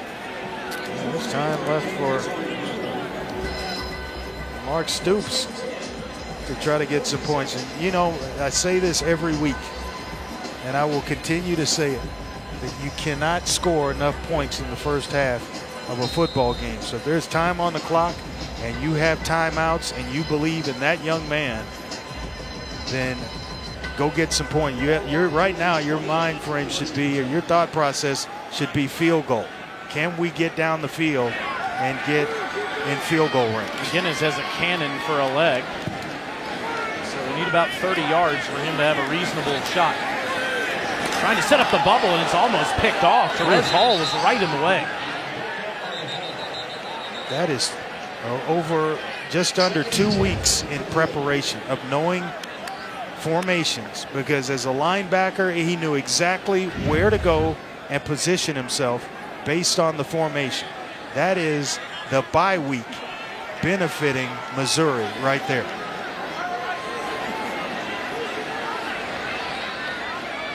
Johnson 13 of 22 on the night. Goes to the ground, keeping it himself, sliding down at the 32-yard line in front of Hall. We'll see if Mark Stoops just lets the team go to the locker room. I think that's when you run that play and don't call timeout. It's exactly what he's going to do. Try to take a shot on first down with a screen to see if they could break something open. And now he's satisfied going in 20-14. Kentucky leads Missouri 20-14 at the break. Let's go to the studio. Dari, Doring, and Chiz. Regions Bank halftime report is underway as we welcome you into our Charlotte studios. Dari Noka, Chris Doring, and Gene Chizik, or Dari in the gray coats. If you prefer it that way, you can have it that way. We use the same joke all day long. I haven't used that one yet specifically. It's a good variation. I'll give you that. I don't know if it's good, but it's certainly a variation. Try to be a wordsmith here. Missouri, 2 big touchdown throws. Other than that, they've struggled a little bit, but they're right here in this one. I'm more impressed with the defense. I mean, this is a defense that was gashed time in and time out the last couple ball games, and today they put up some resistance against this Kentucky offense that likes to run the football. They've been very stout against the run. You take away that long 71-yard touchdown run from Benny Snell, and they've only given up 17 carries, like less than 2 yards per carry. So nice job by the Missouri defense tonight. I'm impressed with the whole team. I think this off week, Barry Odom, let's give credit where credit's due. He did something. They worked at whatever it was on both sides of the football, and they've gotten better. So you mentioned the defense, and I'll go back to the offense. The offense is just chopping wood and plugging away. They're not playing great, but they've got 2 huge passes right now, 58-yard touchdown, 71-yard touchdown, and they had a great deal at the end there where they got the ball back and put themselves in a position to score. It's been fun to see, too. Players feeding off the emotion of Barry Odom, going to the sideline, and you can see all that happening. They're smiling again. All right, let's get down to Olivia right now, who's with Kentucky head coach Mark Stoops. Thank you, Coach. You wanted to eliminate big plays, and their only 2 have resulted in a score. What did you see on those 2 plays? On their plays? Yeah. Those 2 Missouri plays. Well, obviously, the last one there is inexcusable. We just let them run by. We really played a pretty solid half. To give up a big play there with them with having no timeouts is inexcusable. So. On the other side of the ball, you got a head start, but how can you create some separation here? We just got to keep on playing. We were in good shape. We got to finish that last 49 seconds, and that's the difference. We really played a pretty solid half. We gave up that big play, and we can't do that. Thanks, Coach. Okay, thank you. All right, let's keep rolling. Number 1, Alabama at Texas A&M, and Gene Stallings in attendance. Of course, he coached both of these football programs. First quarter, Travion Williams. This is early in this game after A&M got a stop of Alabama deep in Alabama's own end. Williams for a gain of 31 led to a field goal, and it was the first time Alabama trailed since the Florida State game in the opener. Then you kick it back, it's a touchback, and then it's a touchdown 1 play later. This is one of 2 running backs they have that's this explosive, and they got a whole lineup of them. But Damian, he does that every week. It's amazing what he's done in terms of being an explosive football player. Alabama trailed for about 6 seconds there. That's probably the length of that run. I think it was officially clocked at 13. Was it 13? Yeah. All right. 206 rushing yards, by the way, for the number 1 rushing offense that's not a triple option team. Then Alabama defense forcing turnovers, and then Damian Harris again. Harris had over 100 yards in the first half. He's at 115 on 9 carries. You talked about his explosiveness, but how about the physical nature that he runs with right there, bouncing off tacklers, dragging guys towards the end zone. Hurts into the end zone. Then now 17-3. This is a team that, let's see here, let's do the math here. It was 125. That makes it 142-6 now in the last 2+ games. It's going to get worse. This was moments ago. Hurts to Henry Ruggs the third for the touchdown. It's 24-3, and it's gotten ugly. And Alabama still has not turned the football over. This is their 9th straight game without a turnover. They forced a couple of A&M ones. And if you're going to beat Alabama, first of all, you can make no mistakes. Second of all, you have to be able to run the football. And A&M, quite frankly, can't do it. Well, first of all, it's an amazing stat to me that Alabama has not given up a touchdown in an SEC regular season game since October of last year in this game. That is amazing. It's ridiculous. But that's why they're the best in the country. And I'm going to tell you, you can see they're asserting their dominance on both sides of the line of scrimmage. They can't stop the run, and Texas A&M has become better at stopping the run. And then Jalen Hurts, I love what Brian Daboll's doing with him. He is throwing the ball down the field. He's getting better every week. I think that's the thing that's impressed me the most is Jalen Hurts' ability to now stand in the pocket a little bit more, feels more comfortable. He's made some better throws down the field, and that's what Alabama fans have been wanting to see for a while. So now this offense that was already difficult to stop becomes even more dangerous with the threat of the downfield pass. Yeah, they are cruising right now, 24-3 again. In College Station, Texas A&M deep in their own end early in the third quarter. We'll keep an eye on that. Meanwhile, right now in Lexington, Kentucky, Kroger Field, the site. The Wildcat Marching Band is on the field, and you can see them simply by checking out SEC Network Plus. You know, last night on Bold Predictions, Gene Chizik, in his first ever Bold Prediction segment, said Steven Johnson would throw for 300. He's at 158 in right on pace. With a half. Yeah, I'm sticking by it. You should. This halftime report is presented by Regions Bank, proud to be the official bank of the SEC. Welcome back to the Regions Bank halftime report.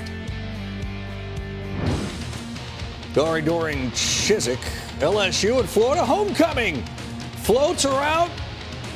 LSU doesn't care. They say, wait, we lost our homecoming to Troy. You're gonna lose yours to us, or were they? LaMichael Pirine touchdown. Gators within one. Extra point. We'd never show this if it was actually made, ever. So you know, just by virtue of it being on your television, he missed it. Kickers. Eddie Pinheiro. College kickers. College kickers. Fourth quarter now, they're down 1. How big would that be? 4th and 3. Felipe Franks, incomplete, extra point, cost them. 17-16 your final. Florida, for the record, has now lost 18 in a row whenever trailing by 14 points or more.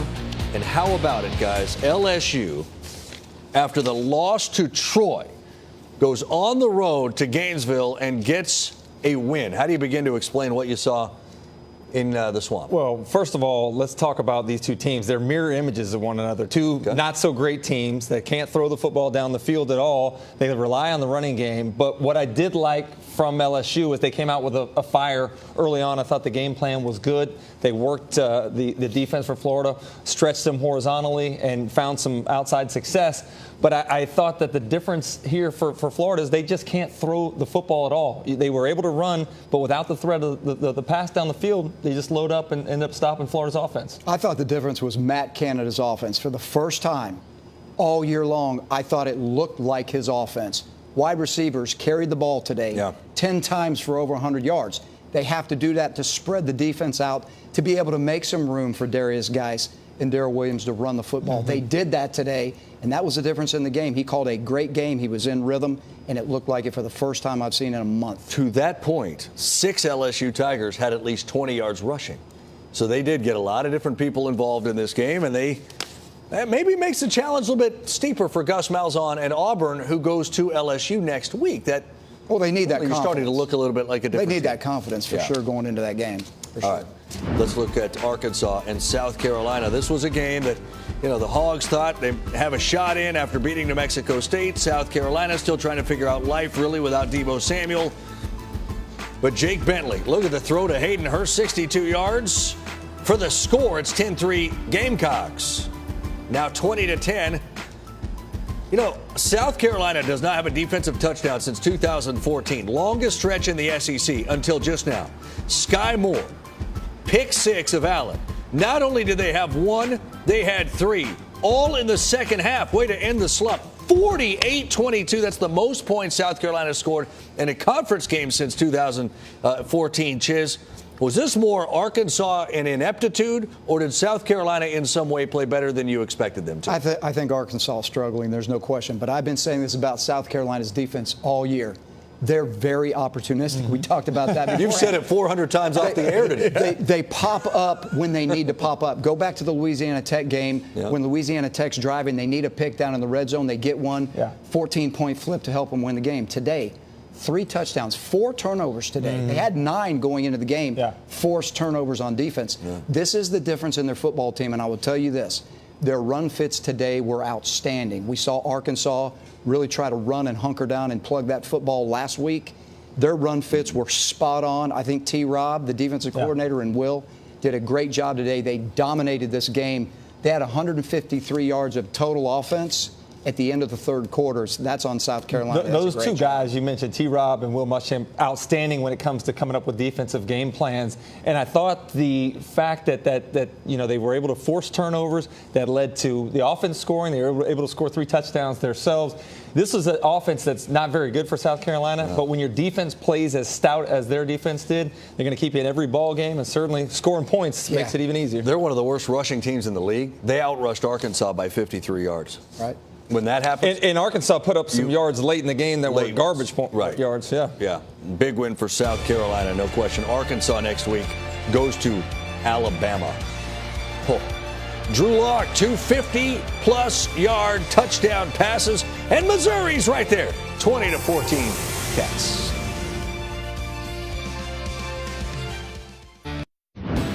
Welcome back, Auburn.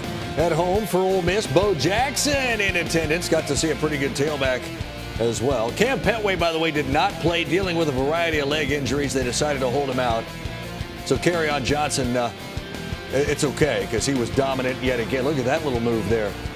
On the way to a career best 204 yards rushing on 28 carries, 3 more touchdowns. He's got 11 in the last 3 games. Well, this is easy right here when you run through and nobody touches you. Yes. That happened a lot today. And that goes to the offensive credit of the offensive line at Auburn, doing a great job of creating seams and holes for this guy. Look at the split screen.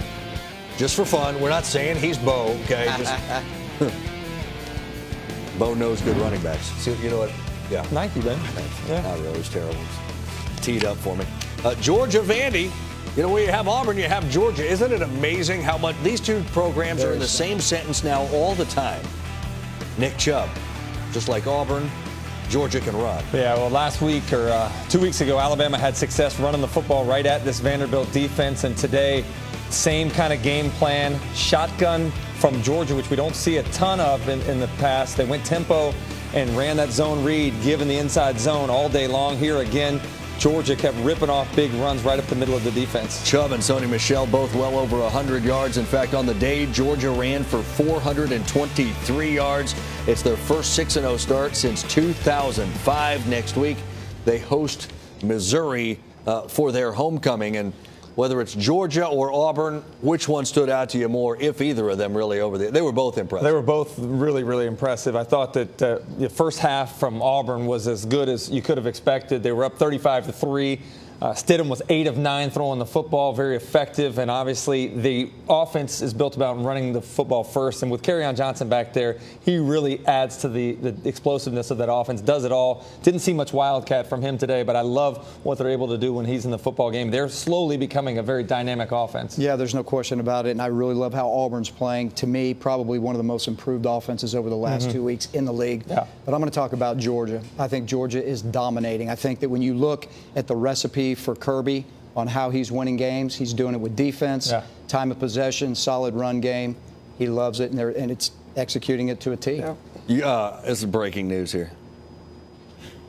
Alabama just did something it hadn't done in 37 quarters. Turned it over? They turned it over. Oh, wow. Alabama. Breaking news. Breaking news. News flash. Tell your friends. Alabama has turned the football over. What are they going to do? Give up an offensive touchdown for the first time in a regular season? They might. Yeah. Robert Foster fumbled after a 1-yard catch. You listen. It's big. All right. It might lead the show. You'll see it after the game. A full SEC now for you, recapping the day in the Southeastern Conference. A&M, by the way, on the Alabama 30-yard line. We're watching, just in case they do the unthinkable and, score an offensive touchdown. Watch Benny Snell. Fancy little hop at the end. Yeah, little hop. A little hop. Cats up 6. Second half's next. Have some fun. Watch it. This halftime report is presented by Regions Bank, proud to be the official bank of the SEC.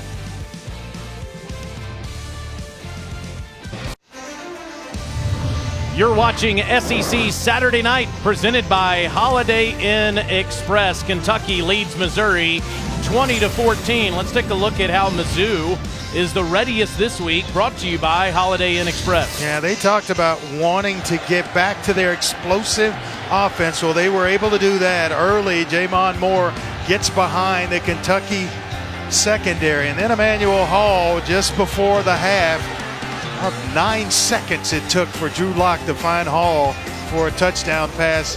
That qualifies as being explosive in my book. So does a 71-yard touchdown run, which Benny Snell had for the Kentucky Wildcats. Yeah, I think it's been explosive plays for both these two teams, going back and forth, tooth and nail. We've got a good ball game here going into the third quarter. Kentucky up 20-14, trying to improve to 5-1 on the season. Meanwhile, Missouri has a 3-game losing streak, everything falling apart against FBS competition. Barry Odom told us before the game that he thought it might be good for his team to get on the road for the first time this season, get out of Columbia.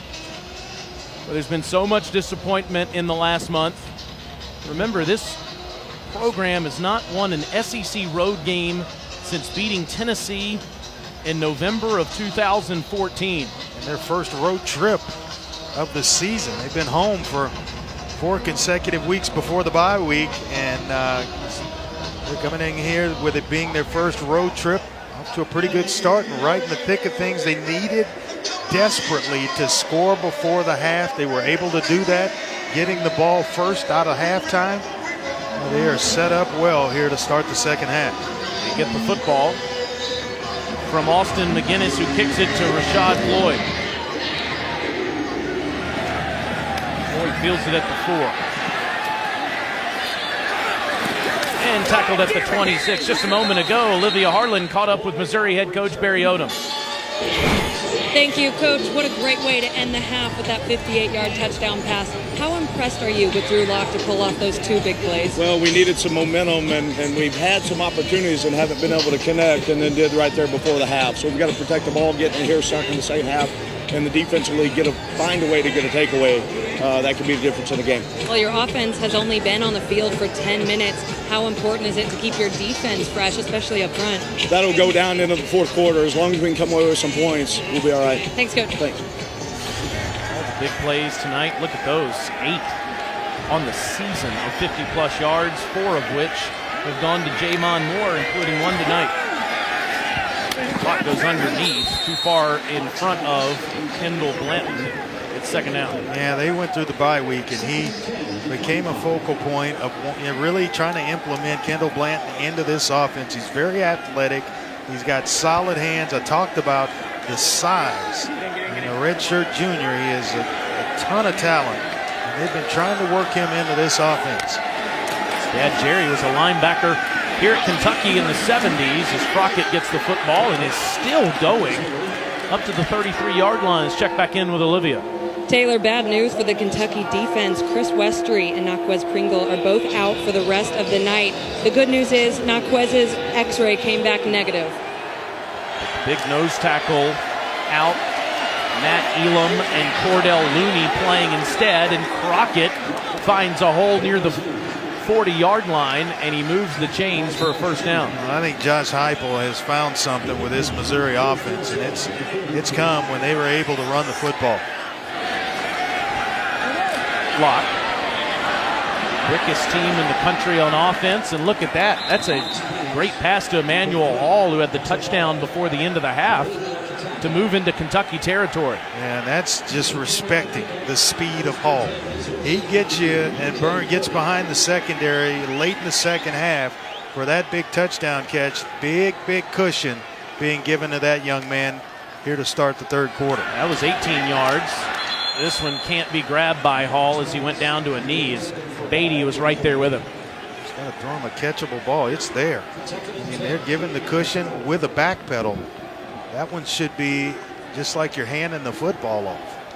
Little hitch route, steal you 6 yards.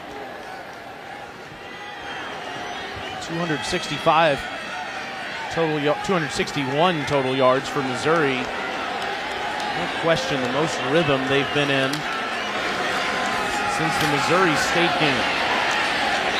Down to the 35-yard line goes Crockett for 5 more. Tell you what, Taylor, you've got to credit this Missouri offensive line. They are opening some holes for Crockett and Witter in which to operate, and then protecting Drew Lock. Here's a 3rd and 5, back to the ground, and another first down run for Demarie Crockett.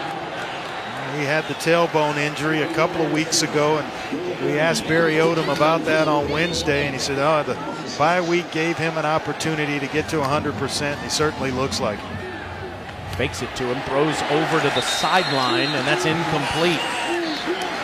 It's Hall again, and those first down plays have not yielded anything for Missouri on this drive, but they've been terrific on second down. And Josh Heupel setting up a pump and go. One of those, and then the receiver that's usually there to block is going to release up the field, and it's going to be, and if Kentucky's not on guard for it or on watch for it, it's going to result in another explosive play. He's thrown way too many of those to not set up the pump and go.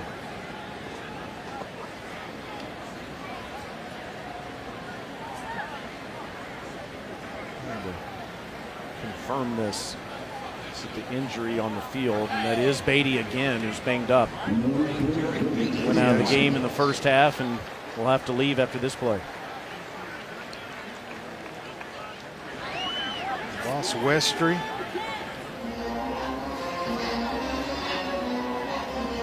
So at least lose Beatty for this play, as he hails from our director Dan McMahon's hometown of Tampa, Florida. Westry that actually made that tackle or broke up the intended pass for Emmanuel Hall and looked like he was okay, and then he went back down on a knee. So 2nd and 10 for Mizzou at the Cats' 26-yard line.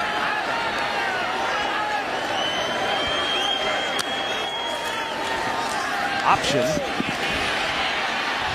And Crockett's got another first down. That's around the 15-yard line where Courtney Love shoves him out. Kentucky rushing defense is averaging giving up 74 yards a game. Missouri has 130 in the beginning of the third quarter. Sometimes you just got to get back to basics. That's what the off week is there for. Kind of self-evaluate, simplify, allow your team to play faster. And Missouri's certainly looking that way, that they're taking advantage of the bye week. Play number 10 to start the second half. Locke pumps, throws to the sideline. A little miscommunication with Jonathan Johnson.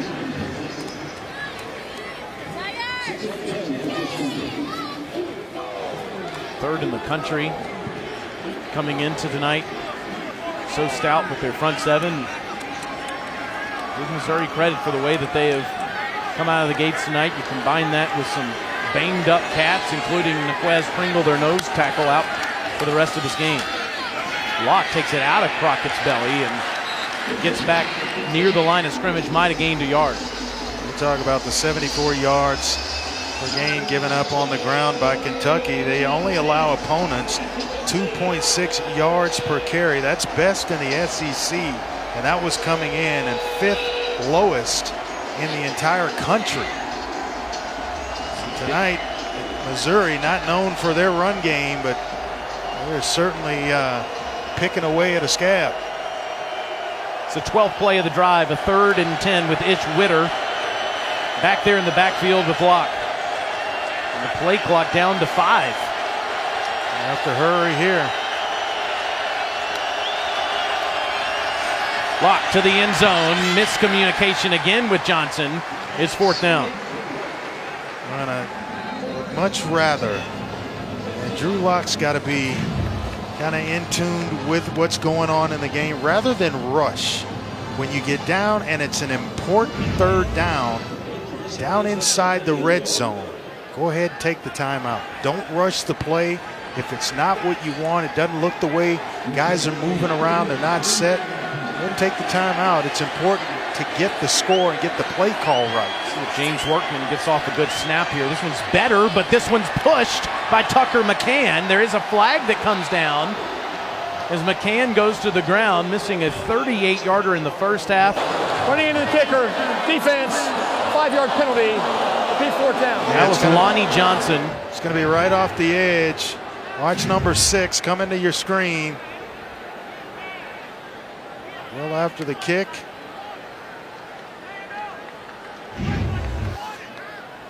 Does Missouri have a good theater department? As McCann waited for Johnson's body to get near him, and he gets a reprieve. Yeah, exactly the result he was looking for, which is pretty much a do-over with 5 shorter yards. Any way you can take it. Now from 27 yards, and this is straight through. So the Cats' lead is down to 3 as Missouri has scored 10 unanswered points, culminating with the McCann field goal. Got a good one in Lexington.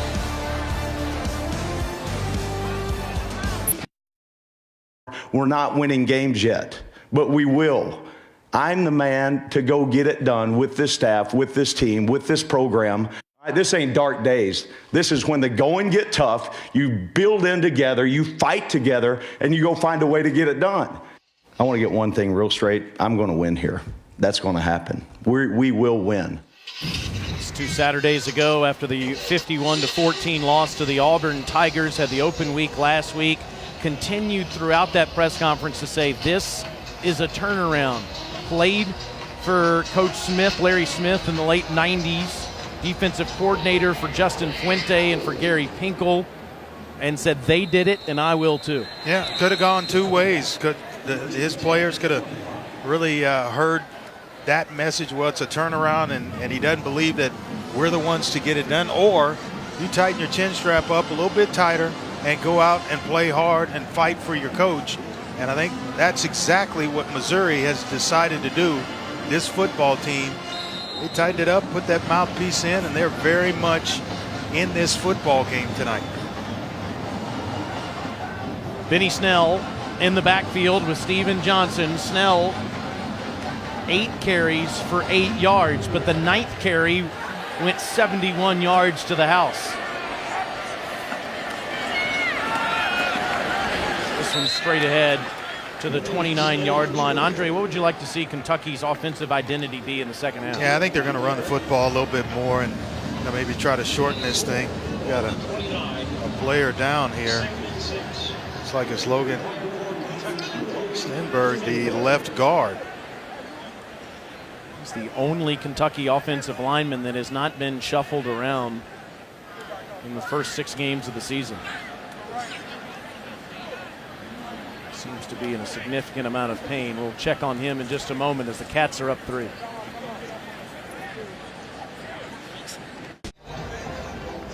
It's the left guard, Logan Stenberg, sophomore from Madison, Alabama. Looks like an elbow injury here, Andre. Yeah, there he is right there in the middle of the screen. And watch his left arm kind of gets trapped under Terry Beckner. Yeah, hyperextension just goes right down and was in a lot of pain. Luke Fortner, who did spring Benny Snell free for the 71-yard touchdown, in now at left guard, the redshirt freshman from Sylvania, Ohio.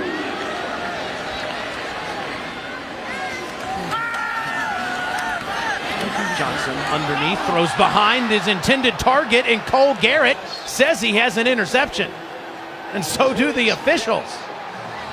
With a second pick of the season for Steven Johnson, and this is just bad mechanics in the pocket. Throws off his back foot. I got lazy. You're going to see him here. Watch how he delivers this ball. Just kind of off his back foot, really doesn't step into it. No need to do it.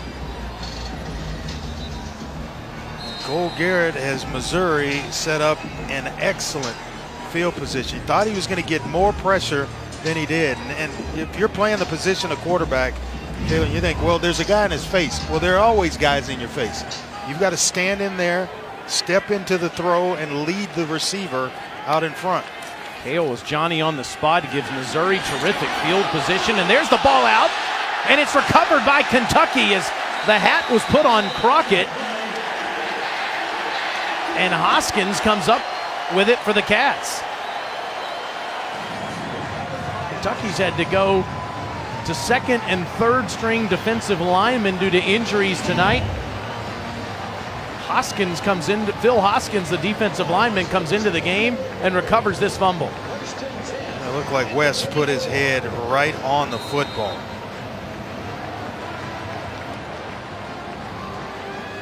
Fighting to get in there. Excuse me, Denzel Ware, that's who I think it was, who put his helmet right on the football. Turnovers on consecutive plays, and Kentucky gets it back. Now to Juice Johnson. And he's up near the 39-yard line on first down. Juice, instead of all those moves, get vertical right now. Go get me 5-6 yards and then get yourself down. Throwing all those moves, now you're just allowing for time for the defense to collapse and get there to make a play.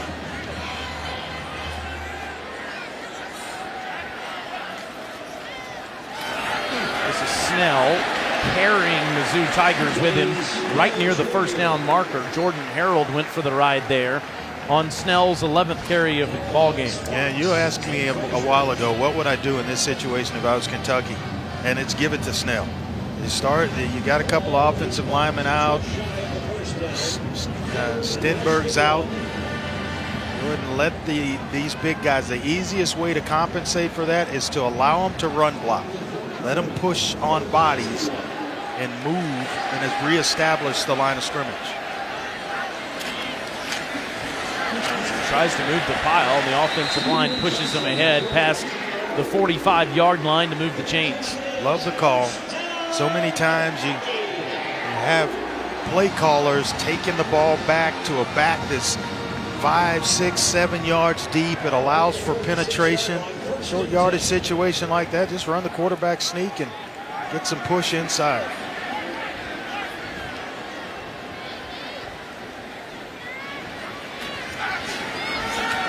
Fake to Snell across the middle, and another open receiver is K'Wan Ross, who has quickly become Steven Johnson's favorite possession target. Well, watch the cushion. They go corner blitz from the short side of the field. The boundary corner is on a corner blitz, and they go right to the vacated area. And pretty good heads up play by Ross to just sit in that area. 11 more, and that's unabated to the quarterback. They're going to have to whistle the play dead. That's Kobe Offside. Whiteside. Defense number 78. 5-yard penalty.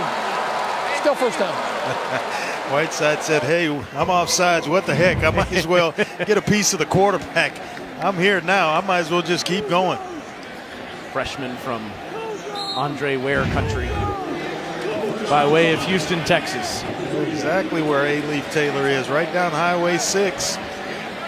Exactly where it's located.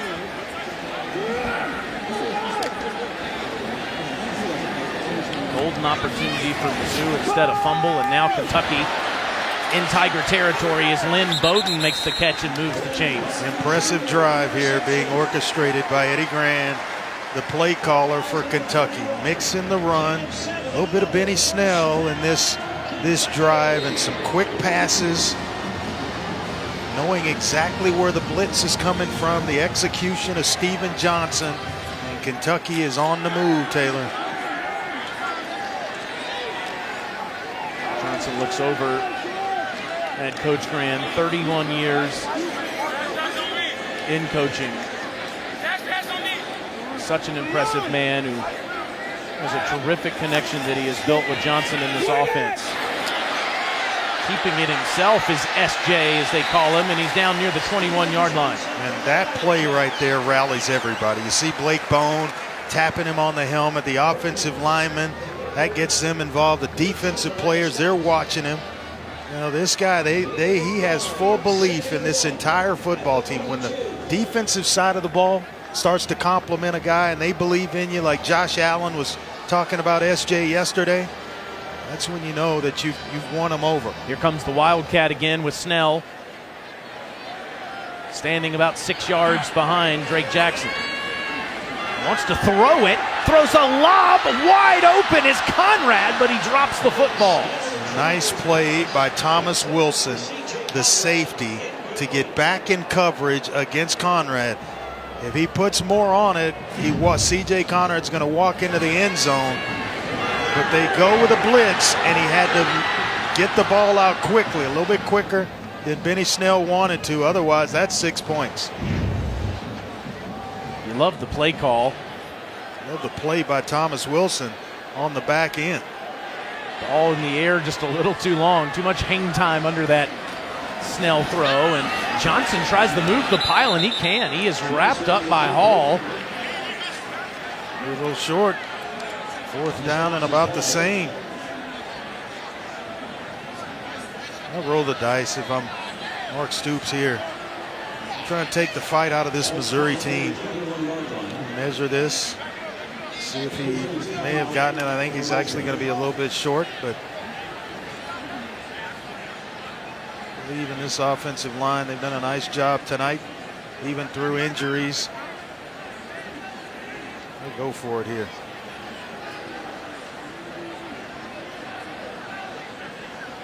Just waiting confirmation on exactly how far this 4th down will be. He may have it. Look at this. He's got it. How about that spot? There's no roll of the dice here. Good job by SJ, Steven Johnson, of just continuing to fight, pick up the 1st down. It's 2 for 2 on quarterback sneaks. Originally, when Johnson was marked down, it appeared like the football might be about a half a yard shy of the 1st down, but evidently not. So that spot gives Kentucky a fresh set of downs at the Missouri 21, and Snell stands next to Johnson in the backfield.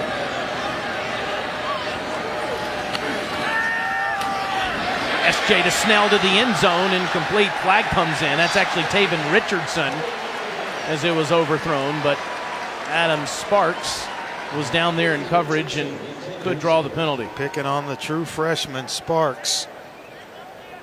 I think if Richardson takes an outside release. Pass interference, defense number 14.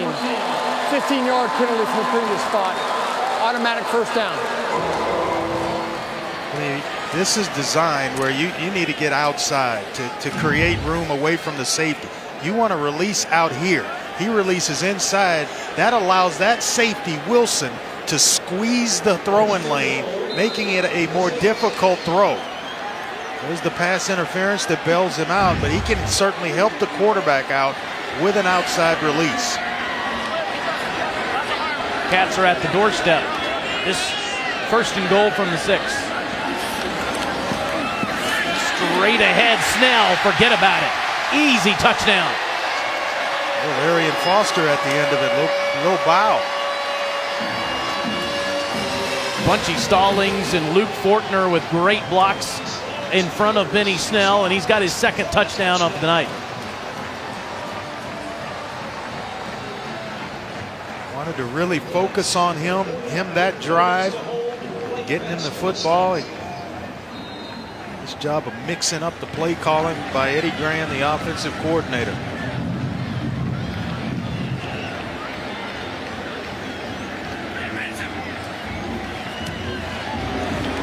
Extra point by McGinnis is good. Just 12 carries for Benny Snell tonight after the fumble by Missouri. The Cats get the football back, and Snell is in the end zone for the second time. Back up 10.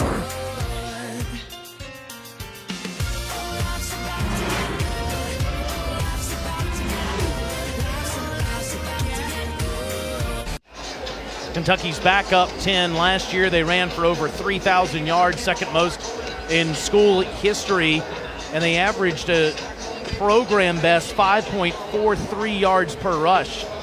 They're averaging only 3.4 per rush coming in tonight, so 2 less yards per rush going into this game, but Benny Snell with another touchdown run. Maybe that Cats ground game is starting to show some signs in 2017 as Roundtree will take it at the goal line. Stays on his feet past the 30-yard line, and Missouri will have good field position past the 35. What do you make of Benny Snell tonight? Well, you talked about the running game, and it's certainly been impressive as Eddie Grant tries to get it going, and Benny Snell has certainly become a part of that, but the balance as well. You see there last season, 38 carries, he went for 192, and then boom, Williams added another 182.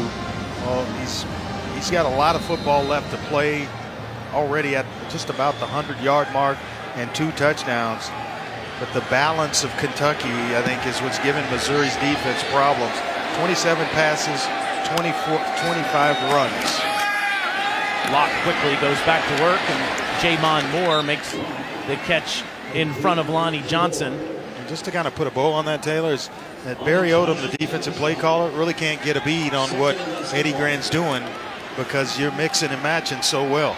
Very quickly, Missouri is past midfield to the 49-yard line. Ooh, what a hit. Ish Witter takes the big hit. Jordan Griffin coming up from the secondary, laying some wood. Jared Beatty is back on the field. Been banged up twice tonight. They're going his way deep down the sideline, and it's Hall who makes the catch. And they're going to give him the touchdown. The flag comes in as Hall has another big touchdown catch for the Tigers. That's the explosion that we talked about. Pass interference, defense number 8. That penalty is declined. The result of the play is a touchdown. All night long, going all the way back to the open of this show. This is Missouri in a hurry, the explosive plays down the field. And I think once they look at this, they're going to see that Hall may have been just short of the end zone when he made this catch. It's going to be right about the 1-yard line. Every play is reviewed, and they'll see that he didn't get in the end zone. But how about that, over the top twice?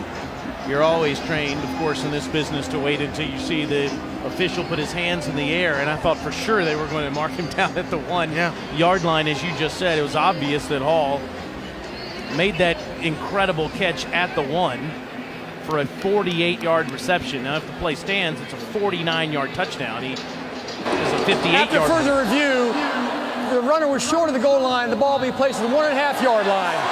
First down. So 58-yard touchdown and a 48-yard reception that gives Missouri the football at the 1. How about the concentration? Beatty's arms flailing, and you got a guy in your face, and he's still able to concentrate enough to come up with a catch and set Missouri up at point-blank range. And Drew Lock staring down this Kentucky defense, knowing that he's got to answer points with points.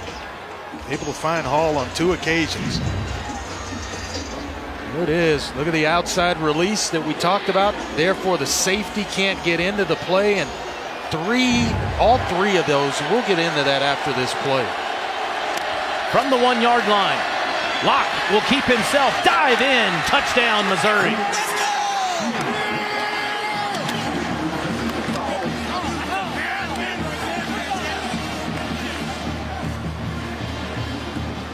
How about the answer? Barry Odom and his football team came to Kentucky to win tonight. Answering the bell, they are very much in it. It's Locke. That's their first rushing touchdown since the Missouri State game.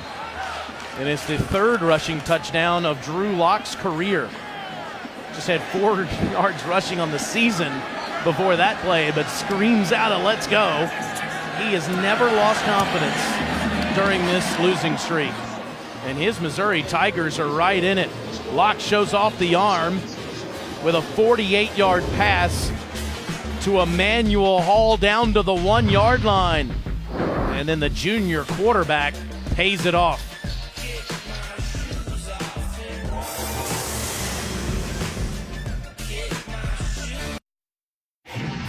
Dory Noka in studio. Let's go to Kyle Field. They may not win this thing, but they're putting a little scare in Alabama. Cullen Gillespie, the 12th man with a safety on the block punt for points number 11 and 12. 24-12 Bama, but they're getting the ball back, guys. How about that? It's the closest call the Tide has had all season. 24-7 win against Florida State in week 1. Here it's 27-24 Cats. After Drew Lock's big 48-yard throw to Emmanuel Hall to the 1-yard line. Locke then runs it in for the touchdown. Let's take another look at that big play. That's just safety play, and on the top here, watch the safety right there. Shallow, he gets caught. It's man coverage across the board. He's got help, and now he's out of position. You've got a guy on the outside, a speedster. You can't get there to help the corner who thinks he has deep help over the top from the safety on 3 occasions tonight. Jamon Moore, when he caught a big pass for a touchdown, Hall's touchdown catch, and then that one, all 3 times, poor angles by the safeties. It's been an epidemic all season for the Cats. Saheem King in the backfield now with Steven Johnson. And sci-fi as they call it, and bounces it outside. He's up to the 28-yard line. Let's go down to Olivia. Yeah, Taylor, guard Logan Stenberg did go into the locker room. He hurt his left elbow. They put a brace on it, tried to let him go, but they decided to x-ray it as well. That's why he's not out there. A couple of defensive injuries tonight. Quez Pringle, Chris Westry, and now Olivia tells you about the left guard for the Cats, who's been replaced by Luke Fortner. 2nd and 7 for Johnson. Doesn't see anything. And will run to the sideline, stiff-arming a man before he's out of bounds. Caleb Pruitt, the K-State transfer, the recipient of that left hand. And I mean, he kept him at bay with it. Long arms of Steven Johnson bought him a bunch of yardage here on 2nd down. You see right there the stiff arm. Just keep him away from him. Get off me. Looked like a guy that won the Heisman in 1989. 3rd and 2 for Kentucky, and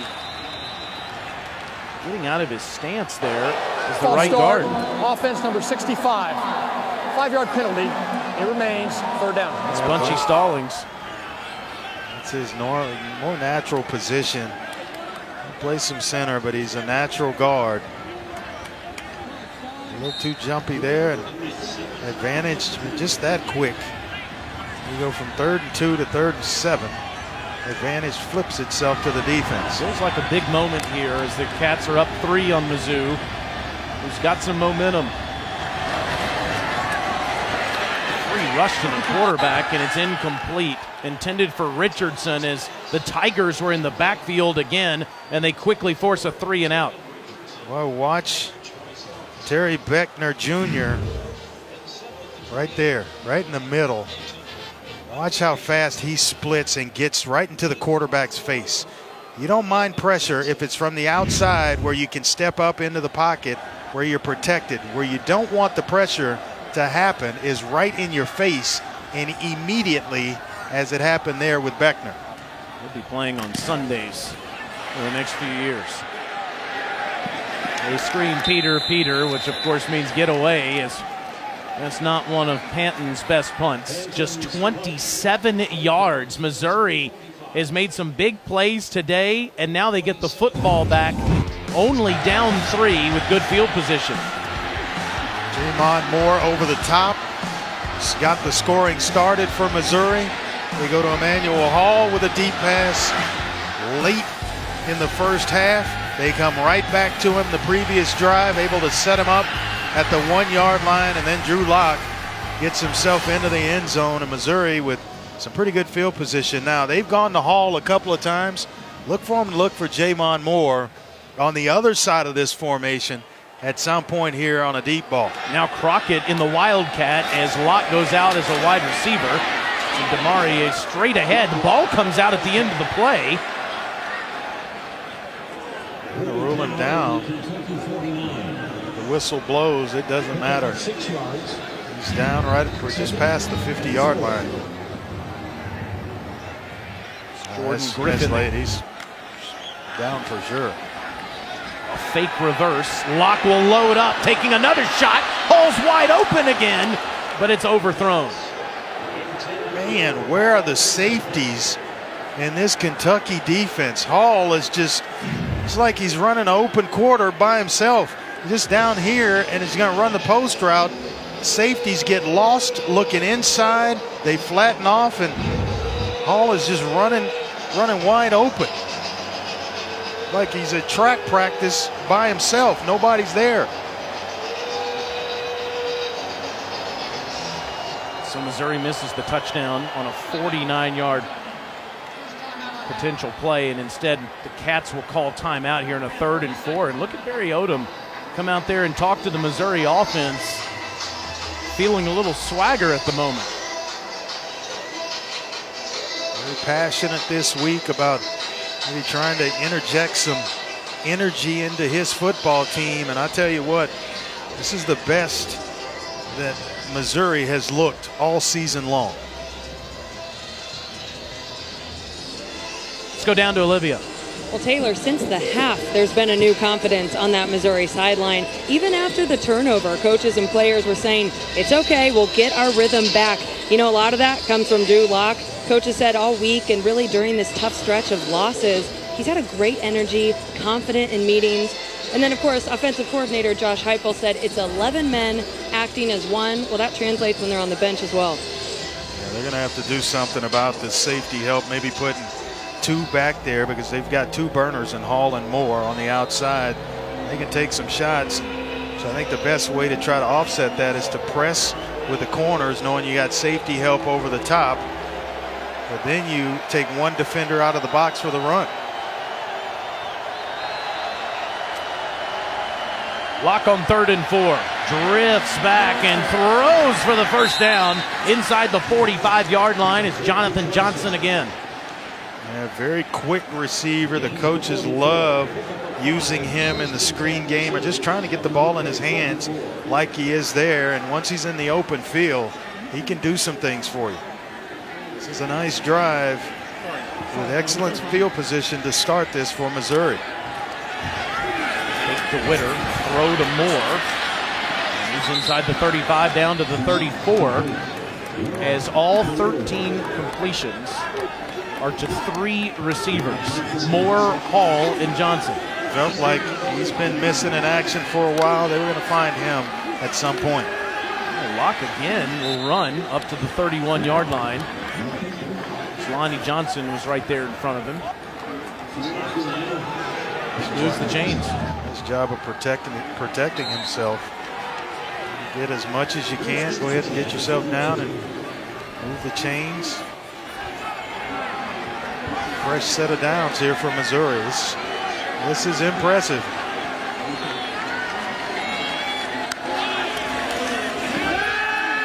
Taking a strike, and it's thrown to Blanton's shoulder. He wasn't looking for it. It's second down. Well, those are the ones. If it's a quick play action, you'll see it here. All the stuff that happens, and he's coming wide open. You got to be expecting that ball. Not a perfect throw. That should have been a catch and maybe a sprint for the end zone.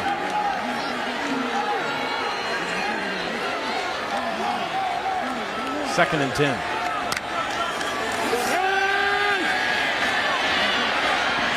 Another pass into traffic, and this one's caught.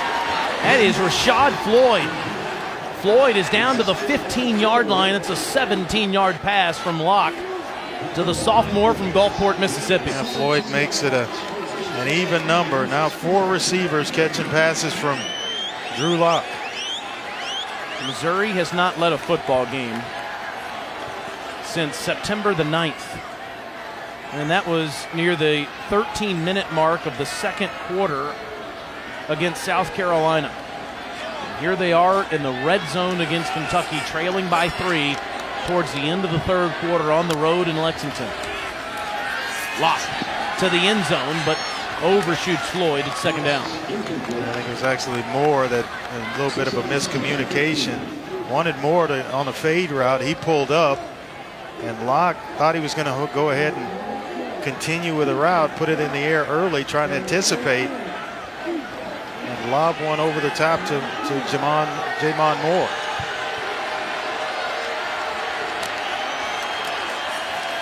It's Witter, and he is tackled near the 10 by Evans.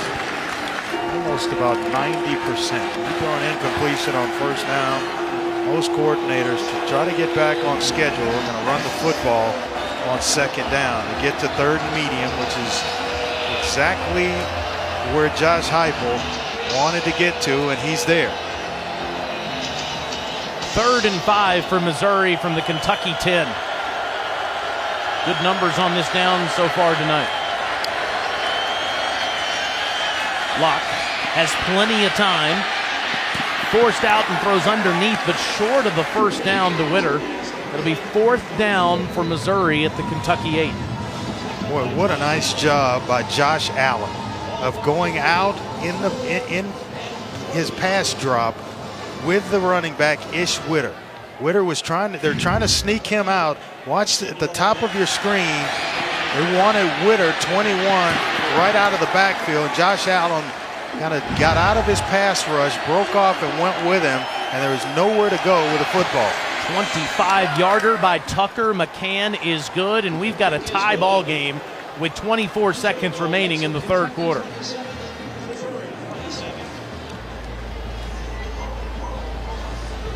Missouri Tigers have been trailing for nearly a month. Corey Fatoni celebrates after punts and after kicks too. Good, nice job of getting that snap down. They've got a couple where they're bouncing them back there and he misses a field goal. It's been challenging for the holder. I give Barry Odom and his team a lot of credit for the way that they have fought tonight. We showed you that press conference speech he gave 2 weeks ago. Some thought that was a plea to continue being the head coach of the Missouri Tigers. He claims it was simply an opportunity for everyone to understand where the program is and where he believes they're still going. On the road tonight in Lexington, they're tied up with the 4-1 Cats.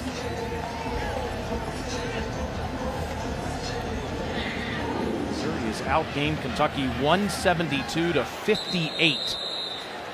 Here in the third quarter, Kentucky still searching for some rhythm on offense with 24 seconds to go in the third quarter. Next Saturday at 10 a.m. Eastern, the SEC Nation traveling pregame show heads down to Georgia as they break down everything from the gridiron to the grill for Week 7 SEC Nation, presented by Johnsonville right here on the SEC Network, also streaming live on the ESPN app.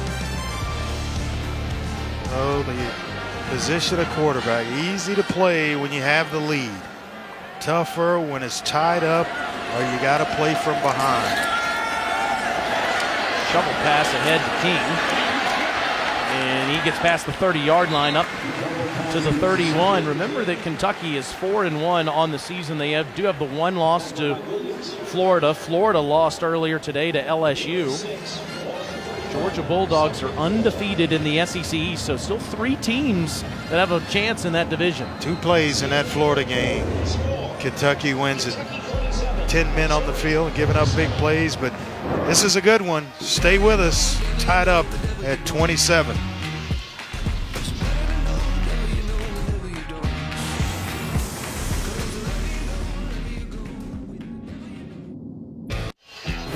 And now let's take a look at our 15 minutes or less, brought to you by Geico. Well, it happened in 15 minutes or less. The touchdown strike to J'Mon Moore got the scoring started for Missouri, but they came right back. Kentucky did with a Benny Snell 71-yard touchdown run. Then they started dialing it up. Right before the half, it was Emmanuel Hall getting himself into the end zone. Another deep shot to Hall to the 1. Drew Lock got himself into the end zone. A lot of scoring back and forth, and we are knotted up as we head into the fourth quarter at 27 apiece. 2nd and 4, a fake toss and a wide open throw to Ross, but overthrown. Just kind of second guessed it, faked the toss to King, and let's take a look at how wide open Ross was. Safety can't get there. Thomas Wilson. Shot by Trey Williams on Steven Johnson. He's still feeling that one. Now 3rd and 4 for the Cats, 7 of 13 tonight. But Missouri in total control of the second half. Johnson eyeballs his receiver, and it moves the chains with a completion to Blake Bone. His job with the tunnel screen, getting it to Bone quickly, and getting a nice block from Juice Johnson out in front to pick up the first down. They read the blitz and decided to go outside with it to Bone to pick up the first down. Bone started the scoring tonight with a touchdown catch. A senior from Woodruff, South Carolina. Again, Missouri looks like they're offsides.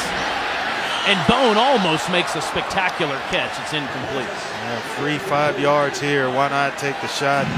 3 occasions tonight, Steven Johnson has caught Missouri offsides, and the time was a touchdown pass. It doesn't look like they're going to make that call of Markel Utze being in the neutral zone. Clearly was in the neutral zone.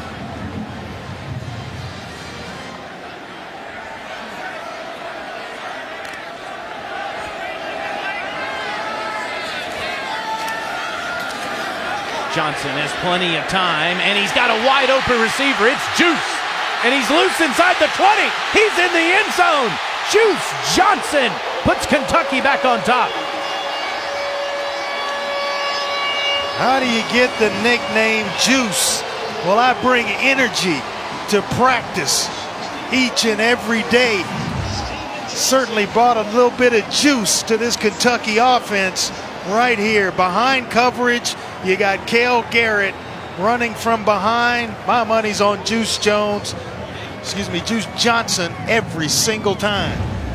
That is 64 yards. Well, you're going to play base defense and have linebackers cover speedsters like that. That is a hard way to make a living, my man.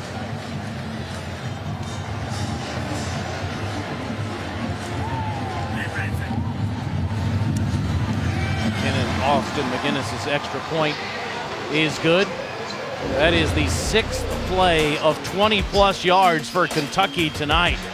Boy, did Kentucky need it from their big play receiver. 64 yards to the house.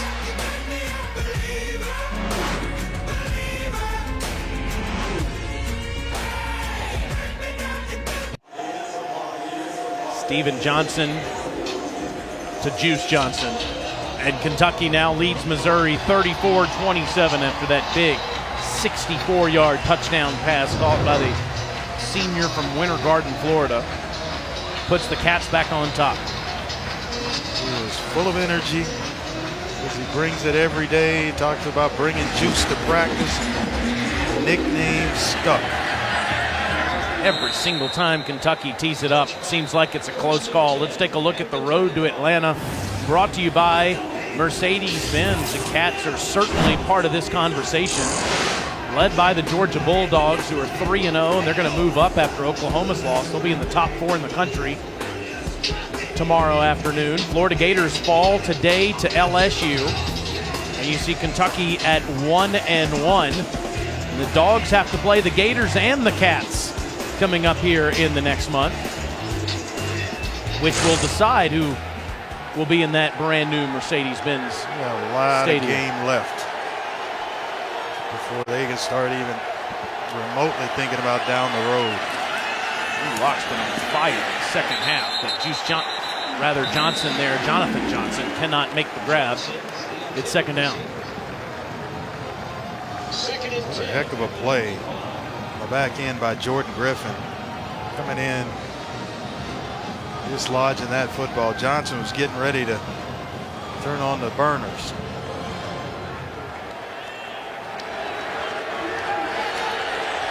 It's been big, catching 14 balls in the last 2 games. Locke has the play clock go under 10. That 2 safety look that we talked about to help out on the deep ball. To the top and throws into traffic. It's incomplete. Jamon Moore had Derek Beatty step in front of him. He feels a little more comfortable with Moore because they're around the same size body-wise, both being about 6'3". It's the elusive Hall that they list him at 6'3". I'm not seeing it as quick as he is. And there he is at the bottom of the screen, matched against Lonnie Johnson. Right here.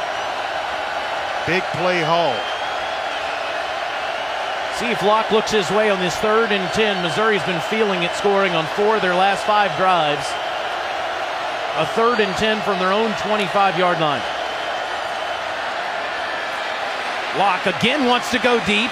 And again, he's got Johnson, who beats the defense to the end zone. That is 75 yards.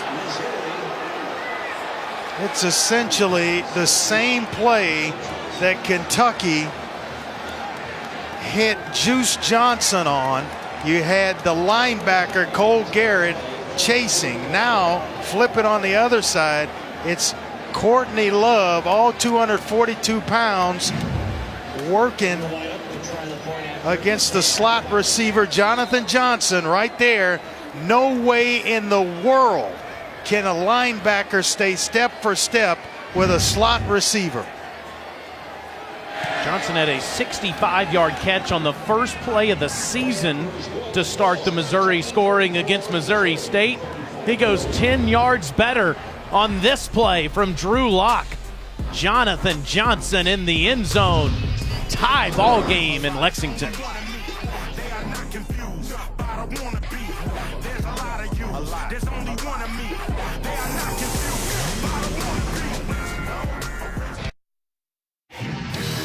Rory Noka in studio. Guys, Texas A&M gave Alabama its best test of the season with a chance at an onside kick recovery, but it's Minkah Fitzpatrick that nearly takes it the distance. Alabama 27-19 final over the Aggies. Somebody test the tide, and it's the Aggies down in College Station. Oklahoma loses today. Clemson had a bit of a fight with Wake Forest. Georgia Bulldogs look good as this Missouri kick goes out of bounds. For 3+ hours, Andre Ware has been showing you holes in the Kentucky defense. He's about to do it again. Yeah, you got Courtney Love right here. His job is to ride the slot receiver into the zone, thinking that he has safety help. Now, the corner up top doesn't have a flat threat. So what he does when he doesn't have it, he rides the receiver down the sideline. In play comes Darius West right there. Once he sees all that happening, he's supposed to stay here closer to the hash mark where he can help out Courtney Love. He gets too far off the hash. Now Love is in basically trail technique and being run away from by the slot receiver, Jonathan Johnson. Just terrible safety play on the back end of Mark Stoops' defenses. Missouri's had 6 plays tonight of 40-plus yards. 5 went for touchdowns. The other was marked down at the 1-yard line. It's Benny Snell time, past the 40-yard line up to the 43. Well, that just shows you. They'd say, you hear the old adage that football's a game of inches. Well, it is, because if you get just a little bit out of position in the secondary, big plays, as we've witnessed the last couple of trips by these two teams, they happen. Snell gets to the century mark with that last run. Here's carry number 14, and he is short of the first down as Rashad Brandon came in there to make the tackle. One of the big red shirt junior from Jersey City, New Jersey, junior college transfer who's got some big-time ability, just snatched down Benny Snell. Never seen him quite manhandled like that. Kentucky has to get to the 45-yard line.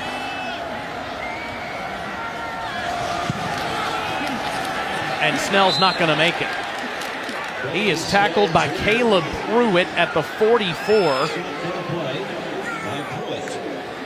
And this could be a quick 3-and-out for the Cats if they elect to punt from their own 44. Yeah, I think Mark Stoops is thinking about it because they haven't stopped Missouri the entire second half. But he's going to play the percentages and go ahead and punt the football. It's a delayed decision. There's no question he considered it. Panton does have a punt inside the 1. Instead, it's a fake. It's a fake, and it's a first down for Kentucky past the 50-yard line as they get up to the 48 on the fake that is attempted by the Cats. It takes some courage. On your side of the 50-yard line, it takes some courage. They block it up just perfectly and allow Cash Daniel to sneak outside and pick up the first down. That takes some courage. That is a backup linebacker, the sophomore from Paintsville, Kentucky. He's got the free-flowing hair coming out of the helmet. And he gives the Cats a fresh set of downs at midfield. Kentucky picks up the blitz, and Johnson throws for a first down past the 40, down to the 37-yard line. And that is Juice Johnson again for 13 yards. That's a nice job by Steven Johnson, staying with this thing, knowing right now I'm going to take a shot, but I'm going to give Johnson's time to come out of his route and get himself open, knowing that you're going to take a shot from Terez Hall. So after Mark Stoops calls the fake, Kentucky now at the Missouri 37 with just over 11 minutes left in the game. Snell straight ahead. He's got no place to go. He is lit up by Terez Hall. Well, Hall has played a solid football game.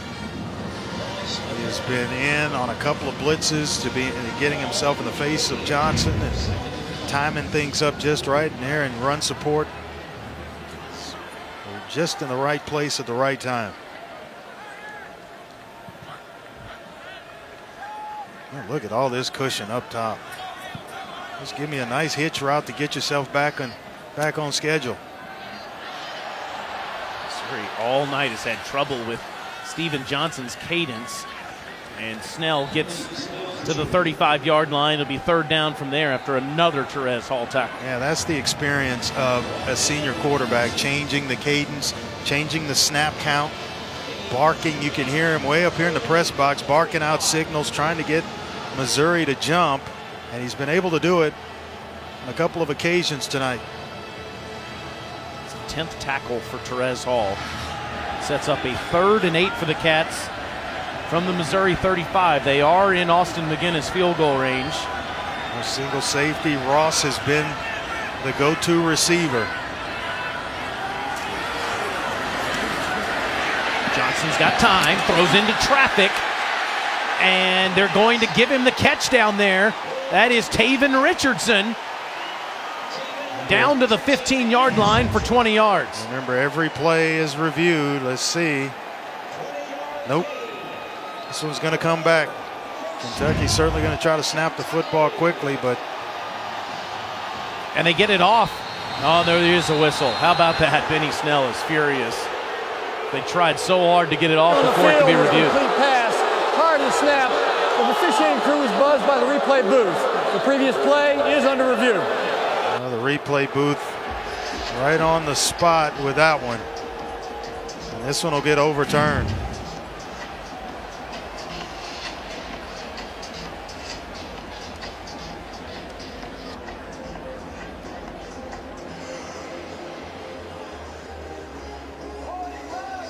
Certainly looks like him.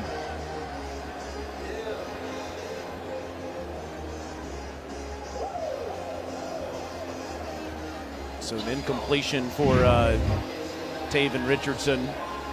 Should be a simple review for the officiating crew up above. And if in fact that is the case, then it'll be 4th and 8.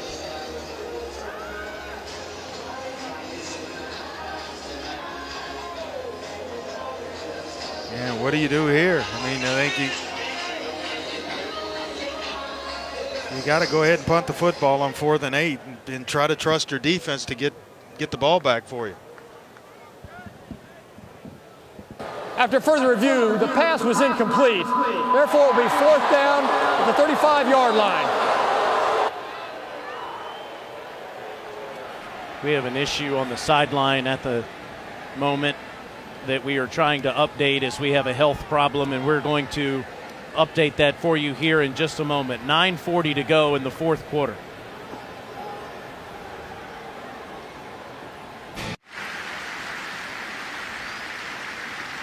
One of the backup Kentucky football players, Luke Wright, has had a medical situation here on the sideline, and we don't want to speculate about it, what exactly happened to him, but he went down at the end of the last play after the incompletion, and Olivia Harlan is down there. You could hear a pin drop down here. The whole team took a knee, and I saw offensive coordinator Eddie Grand talking to the injured player, saying it's going to be all right. Can you hear me? It's going to be all right. Clearly very sensitive.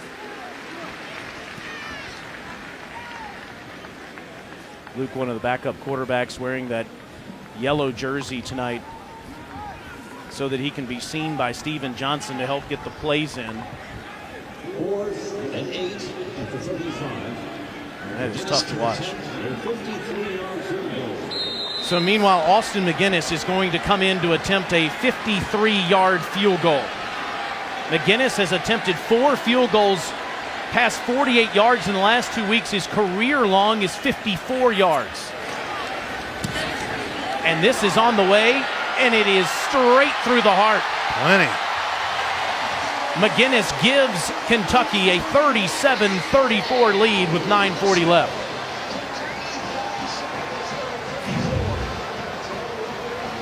I mean, he hits this baby, and it just stays just inside the right upright, but plenty of distance.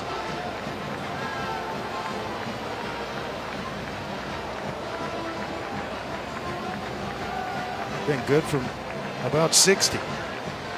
Man's made more field goals than anyone in Kentucky football history. Became the leading scorer in the history of the program earlier tonight. Senior from Prattville, Alabama. Now 10 of 15 on the season, and Kentucky goes back in front. Now the question is, can their defense get off of the football field?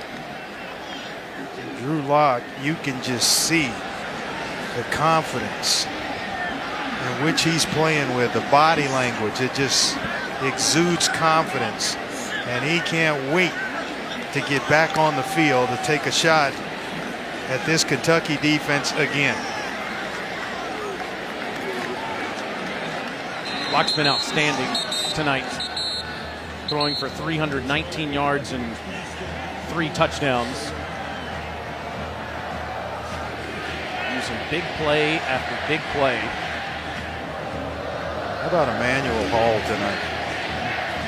This young man has fought through 2 ankle surgeries and has blinding speed.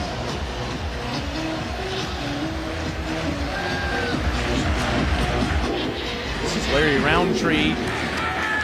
Will let it go over his head, and Missouri comes back onto the field at the 25-yard line. Andre, you have certainly explained the issues that Kentucky has had in the secondary all night. How does Mark Stoops put an end to them? Well, you've got to get some safety help, and just talking about angles. I mean, trust your eyes and don't keep them there, keep them in the backfield too long on the quarterback, because if he makes contact with you, eye contact with you, it's already too late. You've got to trust what you're seeing, what you've studied all week, and get yourself in position to help the corners, to help linebackers when you're needed. There they are. They're going 2 safeties high again. Pitch ahead to Johnson on the sweep, and he is past the 30-yard line. So the guy that just caught the 75-yarder takes the pass ahead from Locke to get a handful, and another Kentucky Wildcat is down. That's Adrian Middleton.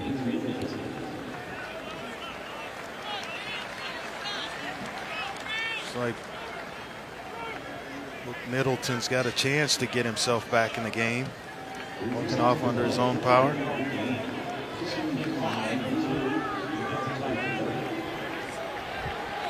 Middleton's lost 50 pounds since last year. Junior from Bowling Green, Kentucky will have to go off the field. Remember, both defensive tackles are now off the field for Kentucky. Naquez Pringle hurt in the first half, and Middleton off the field on this 2nd and 5.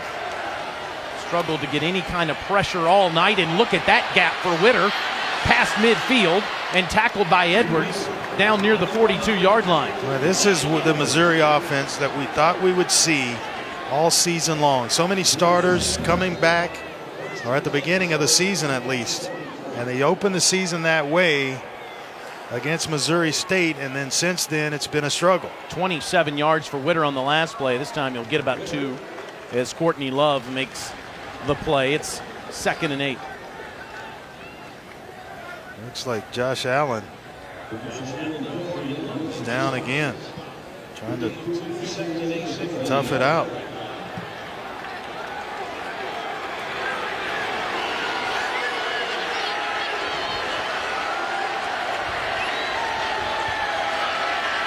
Locke still looking over at the sideline. And now we've got a whistle. Stop. What's the number? Let's get an update on what happened with Luke Wright, the backup quarterback, just a moment ago with Olivia. Taylor, good news. He's sitting up and talking now in an ambulance in the tunnel. They are not leaving the stadium quite yet. And when he fell, he got stiff and red-faced. We're still unsure what happened, but he is sitting up and talking to medical responders. Junior from Atlanta, Georgia, quarterback, wearing that yellow jersey tonight, making the calls that come from Eddie Gran to Steven Johnson. Certainly all of us have him in mind at the moment. 2nd and 8. Locke throws in front of Moore. It's 3rd down. Yeah, Moore's got to stay out wide. You run a hitch route and you curl it in. The ball's usually going to be thrown to your outside shoulder where you can turn out and up the sideline, because the defender is going to use the sideline as help. So he'll line up just to either head up or just inside shoulder. You see the alignment right there.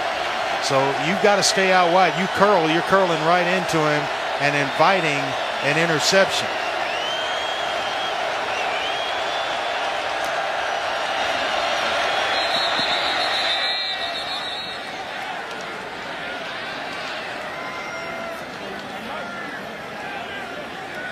Looks like Missouri. Timeout, Missouri.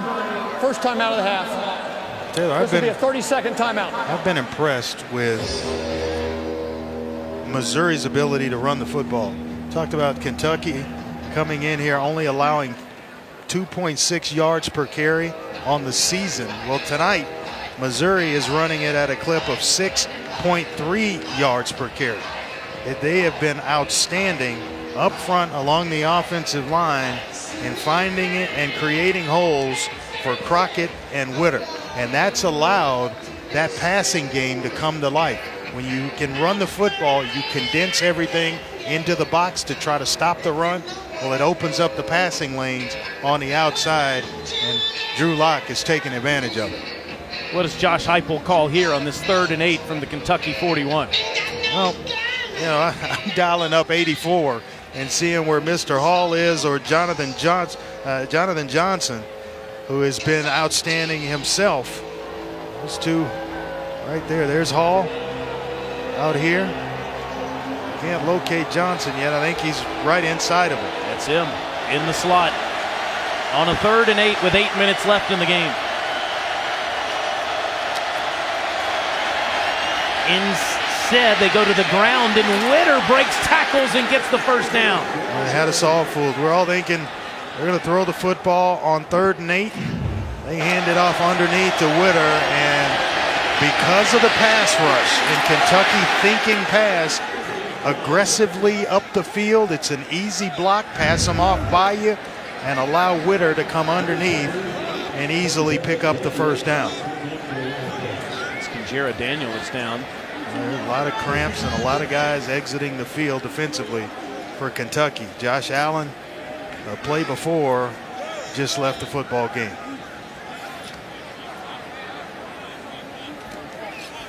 And that starts to happen. When they start to get closer and closer towards that 80 plays where Josh Heupel likes to live, it's a lot of plays for a defensive unit to stay on the field, and guys are going to start to fatigue a little bit.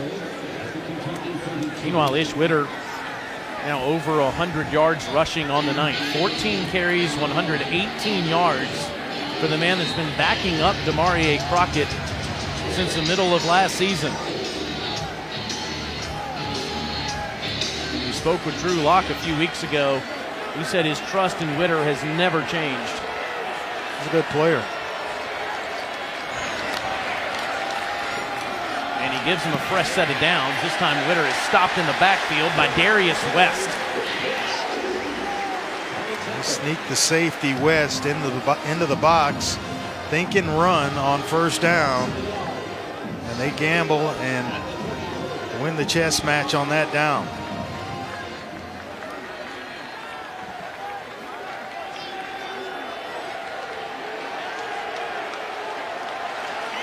So now 2nd and 11 at the Kentucky 33. Witter straight ahead past the 28-yard line.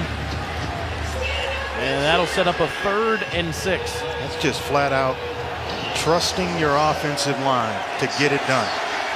Eli Brown made the tackle as Missouri tries to keep this drive alive.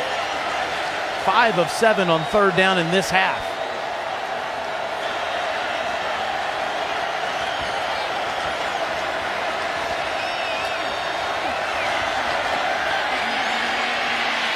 To the end zone, and it's incomplete. He's looking for Albert Okwuegbunam, and that's the only time I'll say Albert O's last name.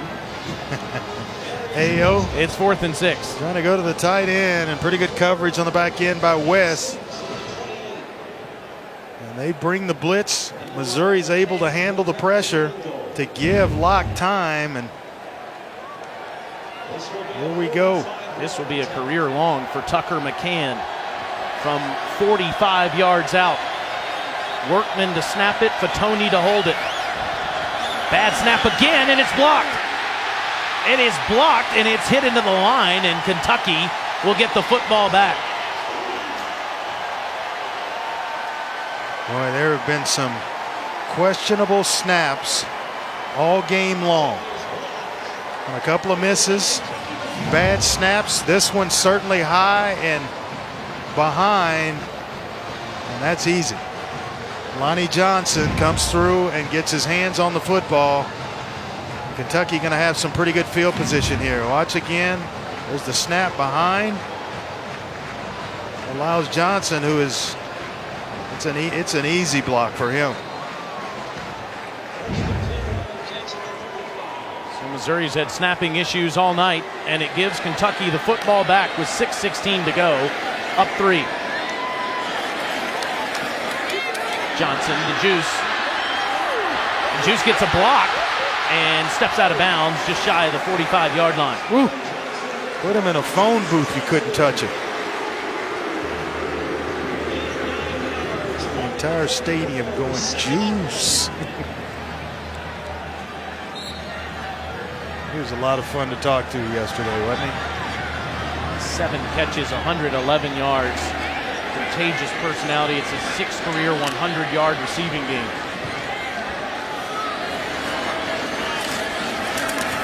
Second and 1, and this time Johnson keeps it himself and fakes out everybody on that Missouri defensive line. Gets into Tiger territory. That's excellent ball handling. The entire Missouri defense thought Snell had the ball. I'm here, and I thought he had it.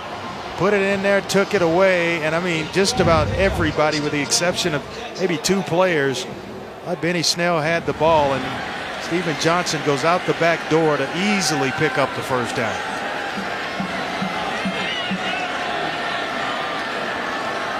Fresh set of downs. Missouri has 2 timeouts left. You see the Cats do too. And again, Missouri's in the neutral zone. It's Terry Beckner.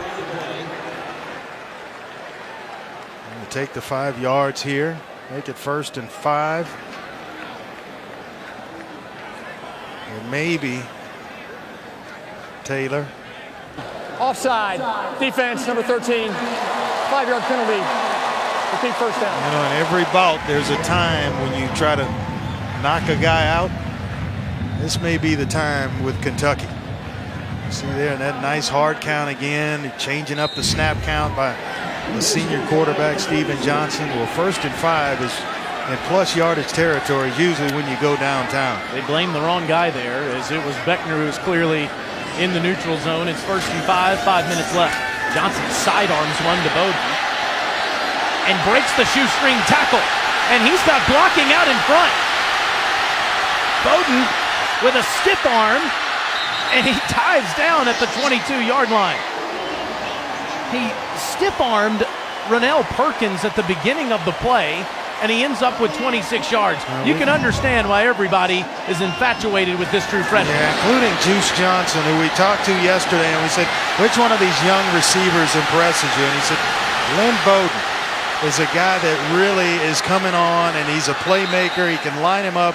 You can line him up anywhere in the formation, and he'll find a way to make a play. He's done that on a couple of occasions tonight. Kentucky down to the Missouri 23, trying to put the game away.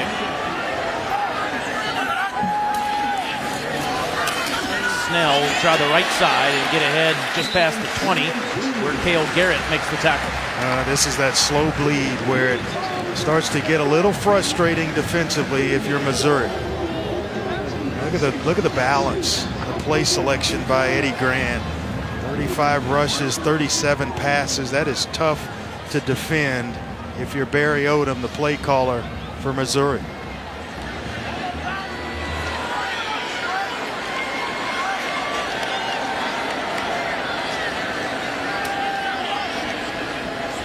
Play clock down to 10.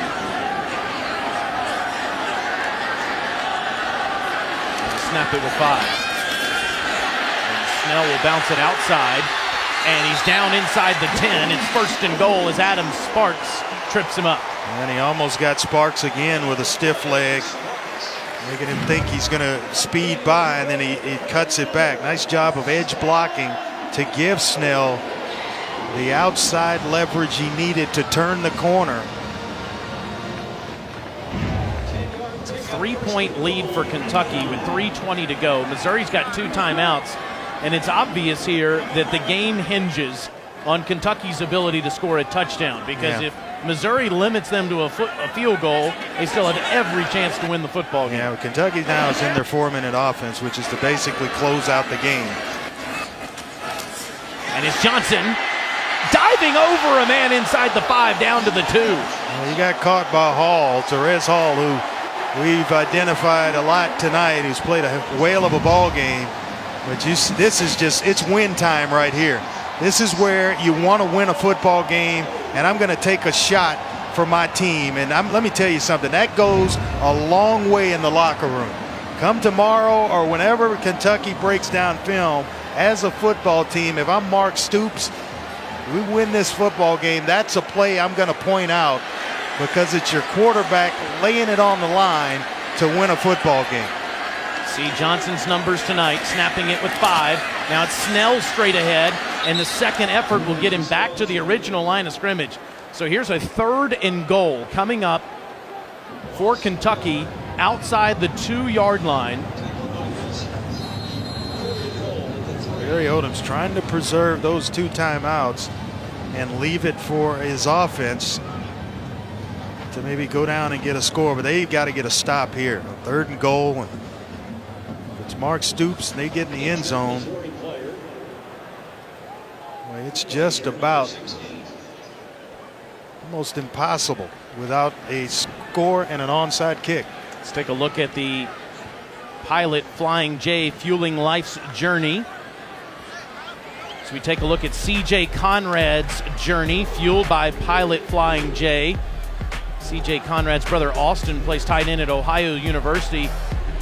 CJ and Austin's mother Lois was there today watching the Ohio game. His sister Mackenzie played softball for the Chanticleers at Coastal Carolina. His dream job is to be Gronk's agent. And there's his dad, Mike, sweating this one out. I bet he is. I mean, just kind of pacing back and forth. When you're standing there with the arms folded, that's a posture of worry. Mike said that his wife Lois gets to pick all the great trips on the spreadsheet as they decide who goes to Austin's games or to CJ's games. Well, Gronk wears 87, doesn't he? How about instead of being Gronk's agent, you want to be like Gronk and go on to the NFL where number 87. He's a good player. I think he's got a very bright future, just a junior. But I think he's got a shot to play on Sunday. So now Missouri has called timeout.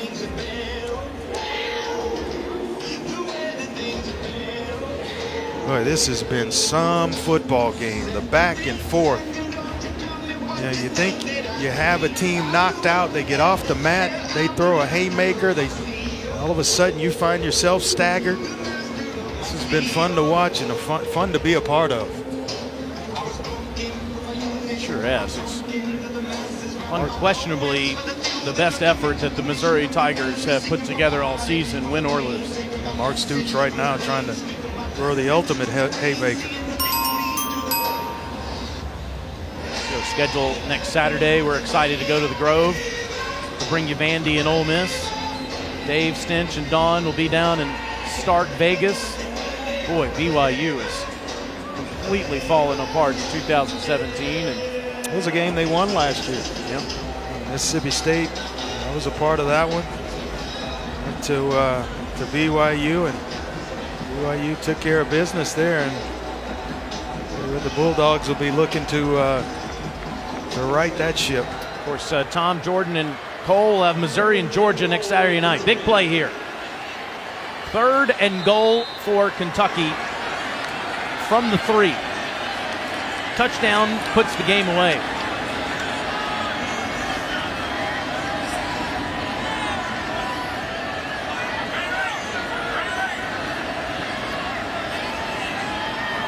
Johnson, long snap count, fakes it to Snell, keeps it himself, and he is stopped short. He is outside the 1, marked down at the 2-yard line. It'll be 4th and goal from there as Nate Anderson gets in there to make the tackle, and it's another timeout with 1:49 left. Yeah, he rides Snell in, and the hesitation, but it doesn't fool Nate Anderson, who reads his keys, stays exactly where he should have, and then collapses down inside to stop Johnson just short. What's your decision here?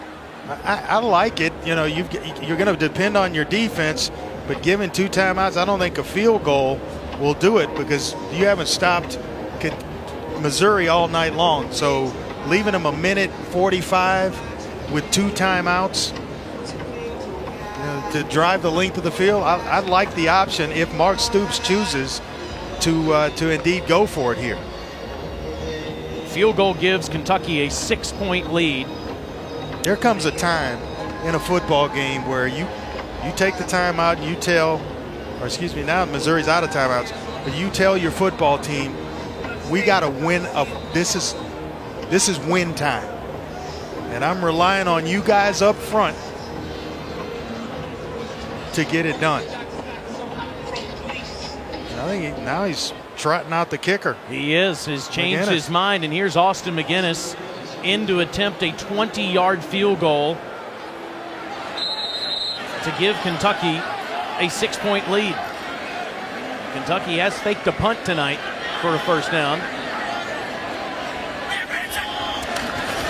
But they put it through, and the lead is 40-34 with 1:48 left. Missouri has one last chance. Can Barry Odom get his first road win?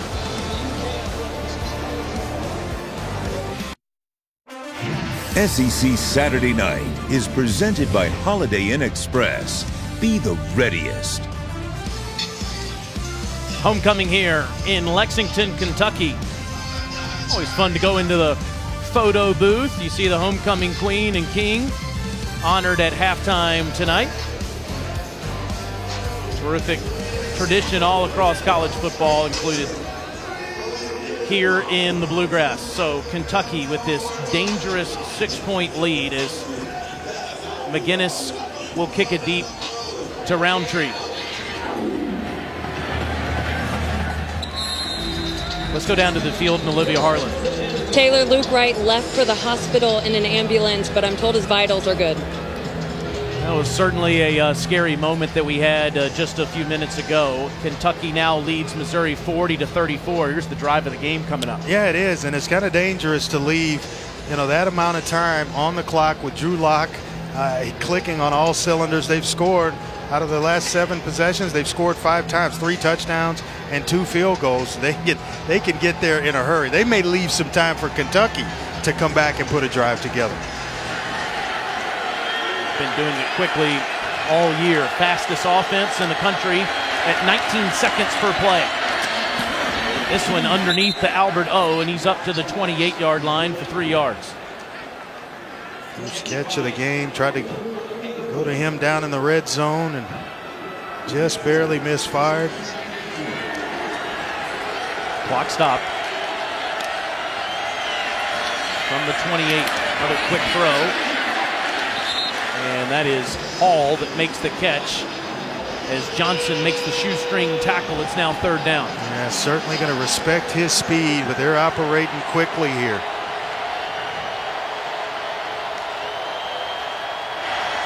Third and 2 in the slot, and it's too far in front of Jonathan Johnson. It's 4th down.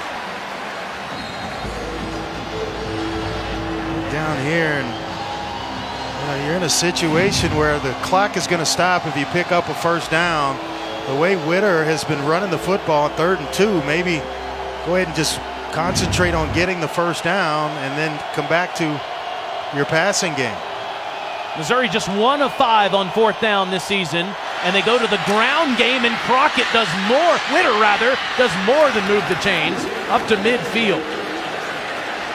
They have gashed this Kentucky defense with the ground game, and that young man has had one heck of a night. 17 yards to add to his great total. Now Locke from midfield wants to take a shot, and he gets crossed up with Hall. It's 2nd down. Yeah, the same thing happened earlier, and it's reading the secondary player, where he is aligned when you get to a certain point in your route. It happened with Jamon Moore on one side, and then you see it happen there with Emmanuel Hall on the other side. 2nd and 10, 1:01 left.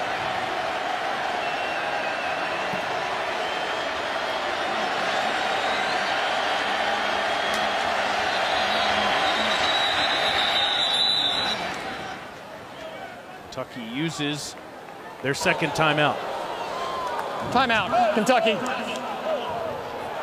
Put 1:01 on the clock, please. 1 minute, 1 second. And I think that one was certainly taken just to give his defense a break. So many plays being run at a rapid pace. Mark Stoops wants to give his unit a chance to catch a breather. if you're in Josh Heupel's headset here, what are you telling him? Find my man Hall. You know, he has been dynamite all game long.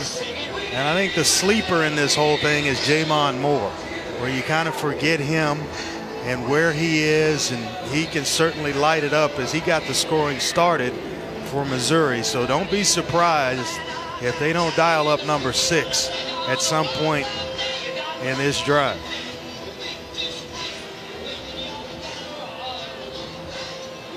Almost 11:30 in the East Coast here tonight as we finish up another great Saturday of college football. Some huge losses today as Michigan and Oklahoma both go down at home. Alabama survives. Kentucky trying to improve to 5-1, but how about the fight from Missouri with one last chance from midfield, and Locke throws underneath. It's Witter who's got another first down inside the 40. And the clock will stop until the chains move, and that will allow Missouri to get their play call in.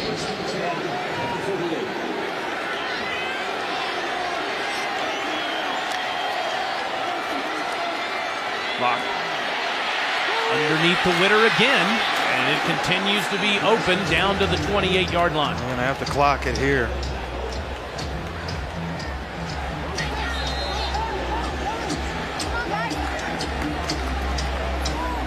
Clock moving, under 30 seconds left as they had to wait for the first down marker. Locke flushed out. Underneath throw, and J'Mon Moore does not get out of bounds. There are no timeouts left.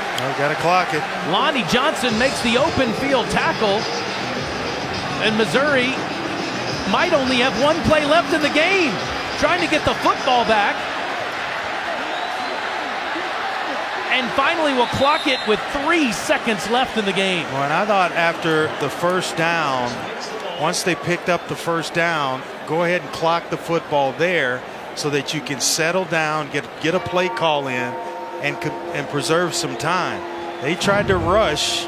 Look at all the clock. Look at the time that is running as J'Mon Moore got to go all the way back across. The official fumbles the ball. It rolls around. They got to get it set, marked. Look at all the time that just ran off. From 17 seconds down to 4, down to 3. And now it's one play here. See if Mark Stoops keeps his team on the field or calls timeout. He does. That was almost like an icing the kicker. He ices Locke right as he's about to make the snap.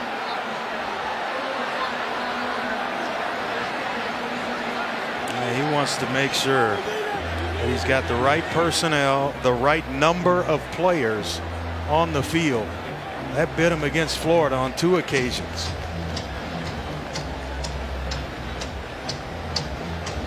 Then just to get everybody coached up, responsibilities, do not let a receiver get behind you. Give me some pass rush to force a quick throw. All those coaching points are being made right now. Kentucky trying to improve to 5-1. Missouri trying to end a 3-game losing streak that has seen all kinds of issues. This sort of win could truly be a turnaround for Barry Odom. All of that on the line from the 28-yard line on what will be the last play of regulation. Kentucky 40, Missouri 34. Game on the line in the Southeastern Conference on a Saturday night.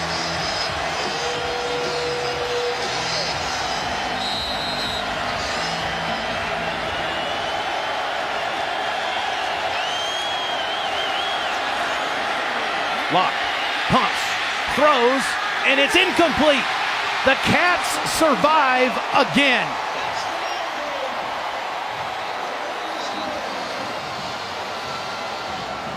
For the second consecutive week, Kentucky wins at home on the last play of the game. They got everything they could handle tonight from the Missouri Tigers. Yeah, it was a hard-fought football game on both sides. I think both teams took the other's best punch and stood toe-to-toe with one another. It was a heck of a game to be a part of, certainly. Enjoyed calling it with you, partner. Absolutely. Appreciate Olivia Harlan, Andre Ware, Nick Rude, and our terrific production crew. For all those people, I'm Taylor Zarzour as Kentucky beats Missouri 40-34. Let's check in with Olivia standing by with Mark Stoops. Okay, thank you, Taylor. Coach, these are now 2 straight hard-fought fourth-quarter wins. What kind of fight are you seeing in your crew right now? Well, I'm very pleased with that. I mean, we're, making some mistakes, but the guys are really playing hard and doing what we have to do to win games. We get a chance to hit the reset button here and get a break. We desperately need that at this time, so I'm pleased. How much of what you said about finding ways to win games is Steven Johnson? He's the epitome of that. I couldn't be more proud of Steven and the way he just hangs in there. He took a beating here tonight. Give Missouri credit, and Barry, I knew that he would have them ready to play. They played a heck of a game, and I'm very proud of Steven. He made some really big plays for us tonight. You told us that your team is not a fragile football team. How did that apply tonight? It applied when we gave up the home run at the end of the first half, because that's a gut punch and it shouldn't have happened. And, but it didn't, phase us. They went in there at halftime and we talked about playing. And, again, give Missouri credit. They played a heck of a football game, but I was proud of our team. As you said, halfway point of the season, 5-1, and the SEC East is wide open. How good can your team be? It's 1 week at a time for us. This bye comes at a good time for us. We're beat up. They're tired. We've had close games all year in every game. So the guys need a little break, and then we got to finish strong. Coach, congratulations. Thank you. Thank you very much. Cats survive on this last play. Missouri full of heart tonight, but comes up 1 play short. Yeah, just, 1 play short. I think they burned some time not clocking the football after they picked up the first down. Would have given them a couple more shots to get in the end zone, but Kentucky just kind of hanging on and doing what was necessary to win a football game. You see their schedule. They have an open week, and then they have 5 consecutive conference games at Mississippi State on October 21st, hosting the Vols and the Rebels, at the Doors and at the Dogs. It's favorable when you look at it. You get down, if you can take care of business and get to this one on November 18th with the Bulldogs of Georgia. That may be for the SEC East. You heard in Mark Stoops' voice. They're far from a finished product, but the Cats keep winning. Cardiac Cats 40. Missouri Tigers 34. For Olivia Harlan, Andre Ware, Nick Rude, and our entire production crew, I'm Taylor Zarzour. Kentucky escapes again. Coming up next, it's SEC Now. So long from Lexington. Let's head back to the studio.